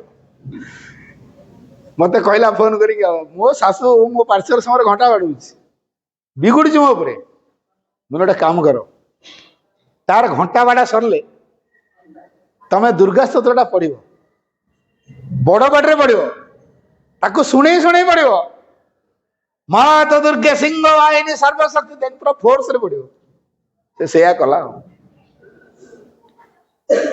बुढ़ी रागिकी कहला कौन कौन तू मो दुर्गा माँ विषय कौन कहू तोर भारी भाव पाइलानी कौन मो दुर्गा माँ विषय कहू ना जोड़ा बहरे लिखाई माँ मु पढ़ुची एगुड़ा सब बहरे लिखाई बापा गोटे बापा टे आसिक पढ़ दियो तो माँ गोटे शुणे दियो मु भूल पढ़ुची ना ठीक पढ़ुची पढ़ की शुणा शशुर बिचरा आसिक पढ़ला कौट पढ़ला पाठचक्र चलता पढ़ुला ना बुढ़ी कंपमान होगा बर्तमान बुढ़ा को डका बापा टे पढ़ दियो तो पाठचक्र बर्तमान शशुर बुढ़ा आसिक दुर्गा स्तोत्र पढ़ले शुणुची किए शाशु बुढ़ी पढ़ुची किए शशुर जा गोटे फेज गला दुर्गा स्तोत्र पढ़िले शाशु शशुर शुणिले शाशु गोटे फेज गला कि दिन चालू एमती चलला कि दिन पुणी गरगर है मूर्ति दुर्गा तो सरले से गरगर हम महाभारत षष्ठ अध्याय पढ़ो बतैली महाभारत षष्ठ अध्याय महेश्वरी महाकाली महालक्ष्मी महासरस्वती कथा अच्छी माँ को स्वरूप कथा अच्छी से पढ़ो से पढ़ला कौन कौन तू मो माँ कथा कौन कह ना ना बहरे लिखाई बापा उठी दियो बापा पढ़न तापरे जत बड़े शशुर पढ़िले तो बढ़िया कथा लिखाई से माँ को कथा लिखाई तेणु शशुर बर्तमान माँ बही पढ़ले दुर्गा स्तोत्र पढ़ले शुणुची किए शाशु तापर दी जा बुढ़ा बुढ़ी कथा है बोटा तो बढ़िया बही पढ़ुची ताकू कहीं अजथार गर गर गर गर हो आ पार्टी करूनी बरं चुप की जाए बस देखो सुना पिलाटा हम से तापर पाठचर आदरले वार्षिकोत्सव है मुझे वार्षिकोत्सव को पुओ तार टिकेट करची पंडिचेरी जीव बोली बुढ़ी कहची पुओ बढ़िया कथा आलोचना करछ मो पुओ बाहर पंडिचेरी जीव बोली हेले मते नेबेनी कौन भाई तुमको कहीं नेबेनी कहला मुझे पार्श्वर समय घंटा बाड़ौली तेणु से रागी जेहेतु मुझे पार्श्वर समय घंटा बाड़ौली रागी तेणु मत नेबे नहीं तमें कहीदे से नेबे क्या तुमको से भल पाँच समस्ते मैंने व्यस्त हुआ ना मुझे कहीदेवी मुझे पचारि तो माँ बापा टिकेट करनी कहला हाँ कराई किए कहला कराइनी आम परिवार सारा जीवु ना पुणी मौसी कहूँ मत नेबे नहीं मैंने कौन भाई कहला मुझे पार्श्वर समय घंटा बाड़ाए तेणु बो रागी तेणु मत जमा नबन मुझे ना ना ताकू नब ना कहला ना माँ बापा को छाड़ी आम पंचरी पलू ना टिकेटा कर ना मौसी तुम टिकेट है व्यस्त हुआ ना जीव पंचेरी जाओ ये माँ श्रीराम कार्यसूची केमी हो आश्रम समाज प्रार्थना करके तुम घर परिवार बदल केमी प्रार्थना करके आ श्री अरविंद समाधि गोटे एभलिया शक्तिपीठ तुम जो प्रकार प्रार्थना कर मंजूर हो बुढ़ी जाइए मंजूर हो समाधि प्रार्थना कर तार मंजूर हो प्रार्थना घरे आसला से फोटो फोटो मूर्ति मूर्ति सब नहीं गोटे नदी में हुआ आउ रखिनी ବୁଝିଲା କଣ ତା ଭିତରେ ଭାବ ଆସିଲା ସବୁ ଫଟୋ ମୂର୍ତ୍ତି ମୂର୍ତ୍ତି ସବୁ ନେଇକି ନଦୀରେ ପକେଇଦେଲା କେବଳ ମା ସିନା ଫଟୋ ରଖିଲା କହିଲା ଗୋଟେ ବଢିଆ ବଢିଆ ଫଟୋ ନବା ବୁଢୀ ଯୋଉ ଫଟୋ ଚଏସ୍ କରିଥିଲା ଆଶ୍ରମରେ ସେଇ ଫଟୋ କିଣିକି ଆଣିଛି ତା ବନ୍ଧେଇ କରିକି ମାର୍ବଲ ଘର ଗୋଟେ ବନା ହେଇଛି ପୁରା ମାଙ୍କ ରୁମ ବନା ହେଇଛି ବୁଢୀ ତାର ତ ଖାଲି ସବୁବେଳେ ଖାଲି ଫୁଲ ଦଉଛି ଧୂପ ଦଉଛି ମା ମା ହଉଛି ଆଉ କିଛି ମା ମା ମା ମା ମା ମା ଚଲେଇଛି ତାପରେ ପାଠ ଚକ୍ର ବି ଟାଇମ ଅନୁସାରେ କରୁଛି ସବୁଦିନ ବି ମାଙ୍କ ବହି ପଢୁଛି ବୁଢା ପଢୁଛି ବୁଢୀ ଶୁଣୁଛି ତାର ସବୁଦିନ ଏଇଟା ଚାଲିଛି ବୁଢୀ ଦିନେ ତାକୁ କହିଲା ମୋ ପୁଅଟା ସିଆଡେ ଏକୁଟିଆ ଖାଇବା ପିଇବାକୁ ହଇରାଣ ହଉଛି ହୋଟେଲ ଫୋଟେଲ ଖାଉଛି ତୁ ଟିକେ ଯାଉନୁ ତା ପାଖକୁ ଆମେ ତ ଏଠି ପାର୍ସଲ କରିବୁ ମା ତ ଅଛନ୍ତି ଆମ କଥା ବୁଝିବେ ତୁ ଯା ମୋ ପୁଅ ପାଖରେ ରହିବୁ ପୁଅକୁ ଖବର ଦେଲା ତୁ ଆସିକି ବୋଉକୁ ନେଇଯା ଏକୁଟିଆ କେତେ ରୋଷେଇବାସ କରି ଖାଇବୁ ତାପରେ କହିଲା ଦେଖ ଠିକ କଥା ହେଲା ଆଉ ତମେ ଯୋଉ ପାର୍ସଲ ଧରେଇ ଦେଇଥିଲ ବର୍ତ୍ତମାନ ବାପା ମା ଆଦର ନେଇଗଲେ ବର୍ତ୍ତମାନ ମୁଁ ମୋ ସ୍ୱାମୀ ପାଖରେ ରହିପାରିଲି ସ୍ୱାମୀ ପାଖରେ ଥିଲାବେଳେ ବାର୍ଷିକ ଉତ୍ସବ ହେଲା ଏ ବୁଢୀର ଦେହ ଖରାପ ହେଇଛି ଯେତେବେଳେ ବାର୍ଷିକ ଉତ୍ସବ ପାଇଁ ମୁଁ ଯାଇଛି ବୁଢୀ ସେଇଠି ଅଛି ପୁଣି ମାଉସୀର ଦେହ କେତେ ଦିନ 6 ମାସ ହେଲାଣି ପଡିଛି ପାର୍ଶ୍ୱର ଶୁଣିଲା ସବୁ କଥା ସେ ତା ବିଛଣାରେ ଉଠି ପାରୁନି ବେଡ୍ ରିଡିନ୍ କିନ୍ତୁ ଶୁଣୁଛି ସବୁ କଥା ମାଇକି ଲଗାଇ ଶୁଣୁଛି ତାପରେ ମାଉସୀକି ଦେଖା କଲି ମାଉସୀ କଣ ହେଲା ଏମିତି କହିଲା କୁହ ନା ବାପା ମୁଁ 6 ମାସ ହେଲା ଏଠି ପଡିଲିଣି ମୁଁ ଚାହୁଁଛି ମୋ ମାଙ୍କ ରୁମରେ ମରିବି ମୋ ପୁଅ ଜମା ମତେ ନଉନି ଗାଁକୁ ତମେ ଟିକେ କହିଦିଅ ନା ସେ ଯେପର୍ଯ୍ୟନ୍ତ ମତେ ମାଙ୍କ ରୁମକୁ ନ ନେଇଛି ମୋ ଗାଁକୁ ନ ନେଇଛି ମୁଁ ଏଇଠି ଏମିତି ଘାଣ୍ଟି ହଉଥିଲି ମୁଁ ଚାହୁଁଛି ମୋ ମାଙ୍କ ରୁମରେ ମରିବି ମୋ ପୁଅ ମତେ ନଉନି କହୁଛି ଏଠି କିଏ ଅଛି କିଏ ତୋ ସେବା କରିବ ଏଠି ତ ଇଏ ଅଛି ସେବା କରିବ ଗାଁକୁ ତୋ ସେବା କିଏ କରିବ ତୁ ଏଇଠି ଥା ନା ନା ମାଉସୀ ଚାହିଁଲେଣି ମରିବା ପାଇଁ ସେ ମାଙ୍କ ରୁମରେ ମରିବା ପାଇଁ ଅଭିଶା କରୁଛନ୍ତି ମାଙ୍କୁ ଡାକୁଛନ୍ତି ତମେ ଏତିକିଟା ବୁଝିପାରୁନ ଯାଅ ତାକୁ ନେଇକି ଯାଅ ବାର୍ଷିକ ଉତ୍ସବ ପରଦିନ ନେଇକି ଗଲେ ଗାଁକୁ ଗଲେ ମୁଁ ଫୋନ କରି ପଚାରିଲି କଣ ହେଲା ନା ଆମେ ସବୁ ଆସିଛୁ ତାର ସେ ମା ଯିଏ ମାଙ୍କ ରୁମକୁ ଡାଇରେକ୍ଟ ଗଲା 10 ମିନିଟ୍ ପ୍ରେୟାର କରିଛି ଡେଥ୍ ହେଇଗଲା 10 ମିନିଟ୍ ପ୍ରେୟାର କଲା ପରେ ମାଙ୍କ ରୁମରେ ଡେଥ୍ ହେଇଗଲା ଠିକ କଥା ମୋ ମା ସେଇଥିପାଇଁ ସେଠି ଘାଣ୍ଟି ହଉଥିଲା ଆଉ ମାଙ୍କ ରୁମରେ ପହଞ୍ଚିଛି 10 ମିନିଟ୍ ପ୍ରାର୍ଥନା କରିଛି ସେଇ ମାଙ୍କ ରୁମରେ ତାର ଡେଥ୍ ହେଇଗଲା ତାକୁ ଯେମିତି ମା ପୁରା କୋଳେଇ ନେଇଛନ୍ତି ଆଉ ଏଇ ଯୋଉ ମାଙ୍କ ପ୍ରତି ଯୋଉ ଶ୍ରଦ୍ଧା ମାଙ୍କ ପ୍ରତି ଯୋଉ ଭକ୍ତି ବୟସ ଅଧିକ ହେଲେ ବି ସେ ଗୋଟେ ପର୍ଯ୍ୟାୟ ଥିଲା ବିରୋଧ କରୁଥିଲା ସେ ଗଣ୍ଠି ଛିଣ୍ଡିଗଲା ସମୟ ଦରକାର କି ନାହିଁ ଧୈର୍ଯ୍ୟ ଦରକାର କି ନାହିଁ ଆମେ ତ ଅଧୈର୍ଯ୍ୟ ହଉଛୁ ଆଉ ଅଧୈର୍ଯ୍ୟ କେବେ ହବାନି ତ ନାରୀର ଅନ୍ୟ ନାଁ କଣ ସର୍ବଂ ସହା ଯିଏ ସହିପାରିବ ସେ ନାରୀତ୍ୱକୁ ବଜେଇ ପାରିବ ଯିଏ ସହିପାରିବନି ସେ ନାରୀତ୍ୱକୁ ପ୍ରକାଶ କରିପାରିବନି ଯଦି ଘରେ ଜଣେ ନାରୀ ସହିପାରିବନି ଘରେ ଝଗଡା କରିଦବ ନା ନାଇଁ ଘର ଭାଙ୍ଗିଯିବ ନା ନାଇଁ ଶାଶୁ କଣ କହିଥିବ ଶ୍ୱଶୁର କଣ କହିଥିବ ତାକୁ ଯଦି ତା ସ୍ୱାମୀ ପାଖରେ ଆସି ତା ସ୍ୱାମୀ ରାଗିଯିବ ଶାଶୁକୁ ବିଗିଡିବ ଶ୍ୱଶୁରକୁ ବିଗିଡିବ ବାପ ମା ପୁଅ ସମସ୍ତ ଭିତରେ ଝଗଡା କିଏ ତିଆରିବ ନାରୀ ତିଆରିବ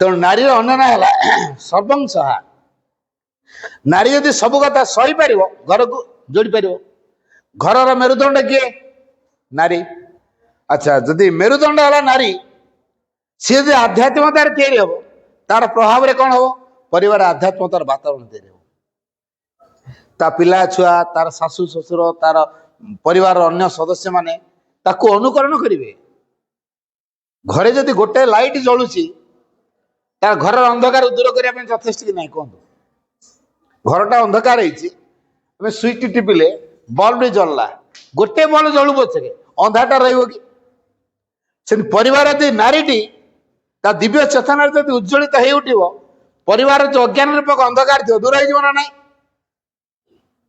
ତେଣୁ ନାରୀମାନେ ତାଙ୍କ ତପଶକ୍ତିରେ ଯଦି ବିକାଶ କରିବେ ତପ ଆଚରଣ କରିବେ ତାହେଲେ ସଂସାର ବିକାଶ ହେଇଯିବ ତେଣୁ ଏଇ ତପସ୍ୟାଟା କୋଉଠି ଶିଖିବେ? କଣ ବହିରେ ଯାହା ଲେଖା ହେଇଛି? ତାର ଭିତରୁ ଯଦି ଆସିଲା କିଛି ଜାଣିବା ପାଇଁ ତାହେଲେ ବହିକୁ ସେ ଅନୁସରଣ କରିପାରେ। କିନ୍ତୁ କାହାକୁ ସେ ପ୍ରଥମେ ଅନୁସରଣ କରିବ? ତାର ଅନ୍ତରାତ୍ମା କଣ କହୁଛି। ତେଣୁ ତାର ଅନ୍ତରାତ୍ମାର ଦୃଷ୍ଟିରେ, ଭାଗବତ ଉଦ୍ଦେଶ୍ୟ ଦୃଷ୍ଟିରେ ବା ଆଧ୍ୟାତ୍ମିକତାର ଦୃଷ୍ଟିରେ ସବୁ କିଛି ସେ ସମ୍ପନ୍ନ କରିବ। ସେଇଥିପାଇଁ କୁହାଯାଇଛି ନାରୀର ଭୂଷଣ ହଉଛି ଆଧ୍ୟାତ୍ମିକତା। ସେଇଥିପାଇଁ କୁହାଯାଇଛି। ତେଣୁ ତାର ଚିନ୍ତା ଗୁଡ଼ିକ ଆଧ୍ୟାତ୍ମିକ ଦୃଷ୍ଟିକୋଣରେ ହବ, ତାର କାର୍ଯ୍ୟକ୍ରମ ଗୁଡ଼ିକ ଆଧ୍ୟାତ୍ମିକ ଦ୍ୱାରା ହବ। ଭାଗବତ ଉଦ୍ଦେଶ୍ୟ ଦୃଷ୍ଟିରେ ସବୁ କଥାକୁ ସେ ଗ୍ରହଣ କରିବ। ଏଇ ଯୋଉ ଆଟିଟ୍ୟୁଡ ଯୋଉଟା କହିଛି ମନୋଭାବ, ସେଇଟା ଆଧ୍ୟାତ୍ମିକ ଦୃଷ୍ଟିକୋଣରୁ ହବ, ଭାଗବତ ଉଦ୍ଦେଶ୍ୟ ଦୃଷ୍ଟିରେ ସେ ବୁଝିବ।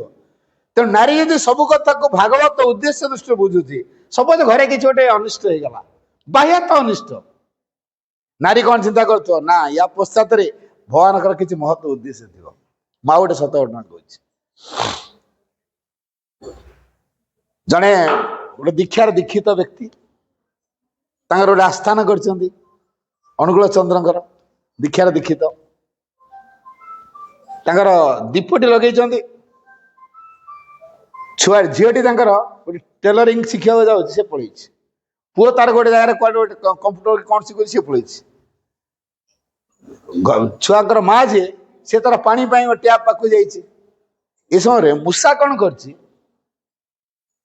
ଯୋଉ ଦୀପଟି ଜଳୁଥିଲା ସେ ଦୀପଟା କାମୁଡ଼ିକି ନେଇକି ସେ ଆସ୍ଥାନ ଉପରେ ଥୋଇ ଦେଇଛି। ମୂଷା ଘିଅବତୀଟା, ଇଏ ତାର ଦୀପ ଲଗେଇ ଦେଇକି ପଳେଇ ଯାଇଛନ୍ତି ଡ୍ୟୁଟିରେ। ଘରେ ବର୍ତ୍ତମାନ କେହି ନାହାନ୍ତି। ମୂଷା କଣ କରିଛି, ଦୀପ ବଳତାଟାକୁ ନେଇ ଯାଇକି ଆସ୍ଥାନ ଉପରେ ଥୋଇ ଦେଇଛି। ଆସ୍ଥାନରେ ଥୋଇ ଦେଇଛି, ଆସ୍ଥାନଟା କପଡ଼ାରେ ଘେରା ହେଇଥିଲା, ଜଳିଗଲା। ତାକୁ ଲେଖି ବେଡ୍, ଘରଟା ପୁରା ଜଳିଗଲା। ଏଣ୍ଟାୟାର ଘରଟା ପୁରା ଜଳି ପାଉଁଶ ହେଇଗଲା। କଲୋନୀଟା ସାରା ଉଚ୍ଛନ୍ନ ହେଇଗଲେ। ତାପରେ ମୋ ପାଖକୁ ଫୋନ ଆସିଲା, ମାନେ ଧୈର୍ଯ୍ୟ ଧର, ବ୍ୟସ୍ତ ହବାର କିଛି ନାହିଁ। ଆମେ ଯଦି ଅଳ୍ପ ହରାଇବା ହୁଏତ ବେଶୀ କିଛି ପାଇବା। ଏଇଟା ଆମ ପାଇଁ ଉଦ୍ଦିଷ୍ଟ ନଥିଲା। ଆମେ ଯୋଉ ରୀତି ନୀତି ଧର୍ମ ଧାର୍ମିକତା ଅଜ୍ଞାନତା ଭିତରେ ବୁଡ଼ିକି ଥିଲେ, ଇଏ ଗୋଟେ ଶିକ୍ଷା ଆମ ପାଇଁ। ତେଣୁ ଧୈର୍ଯ୍ୟ ଧର, ବ୍ୟସ୍ତ କିଛି ହୁଅନି। ବୁଝେଇଲି ତାଙ୍କୁ। ସେ ଆଉ କେହି ନୁହଁ, ମୋ ନିଜ ଭଉଣୀ, ଭୁବନେଶ୍ୱର, ତା ଘରଟା ନିଆଁ ଲାଗିଗଲା। ମୋ ସାନ ଭାଇ ଗୁଡାକୁ ପଠେଇଲି, ଯା ତାକୁ ଆଗ ପଇସା ପତ୍ର ଦେଇକି ଆସ, ଡ୍ରେସ ପତ୍ର ଚାଉଳ ପତ୍ର ସବୁ ଦେଇକି ଆସ। ତାର ଗୋଟେ ଅବସ୍ଥା ସାଂଘାତିକ। ଗଲୁ ତ ଦେଇକି ଆସିଲୁ। ମୁଁ ତାଙ୍କୁ କହିଲି, ଦେଖ, ତମେ ଏଇ ଯୋଉ ନୀତି ନିୟମ ଭିତରେ ବାନ୍ଧି ହେଇକି ରହିଛ, ଏଇଟା ଆଧ୍ୟାତ୍ମିକତା ନୁହେଁ। ଆମ ଜଇଁ ପିଲାକୁ ବତେଇଲି, ତମେ ଏଇ ଯୋଉ ନୀତି ନିୟମ ଭିତରେ ବାନ୍ଧି ହେଇକି ରହିଛ, ଏଇଟା ଆଧ୍ୟାତ୍ମିକତା ନୁହେଁ ବୋଲି ଶିକ୍ଷା ମିଳିଲା। ଜାଣିପାରୁନ, ମଣିଷ ଯେତେ ନୀତି ନିୟମକୁ ଆଦରିଥିବ, ଆଧ୍ୟାତ୍ମିକତାକୁ ସେ ଗଣ୍ଠି ପକେଇ ଦେଇଥିବ, ଫିଟିବ ନାହିଁ। ତେଣୁ ତମେ ଆଧ୍ୟାତ୍ମିକତା ନାଁରେ ଅନେକ ନୀତିଗତ କାମକୁ କରୁଛ, ଯୋଉଟା କି ତମ ମନରୁ ବାହାରୁଛି। ଆଚ୍ଛା, ଏଇ ଯୋଉ ଘିଅ ବଳିତାଟା ଦବା ଦରକାର, କଣ ପାଇଁ ଦିଅନ୍ତି ଜାଣିଛ? ଘିଅ ବଳିତାଟା ଜାଳୁଛ, ଦୀପଟେ ଜାଳୁଛ, କଣ ପାଇଁ ଦିଅ ଜାଣିଛ?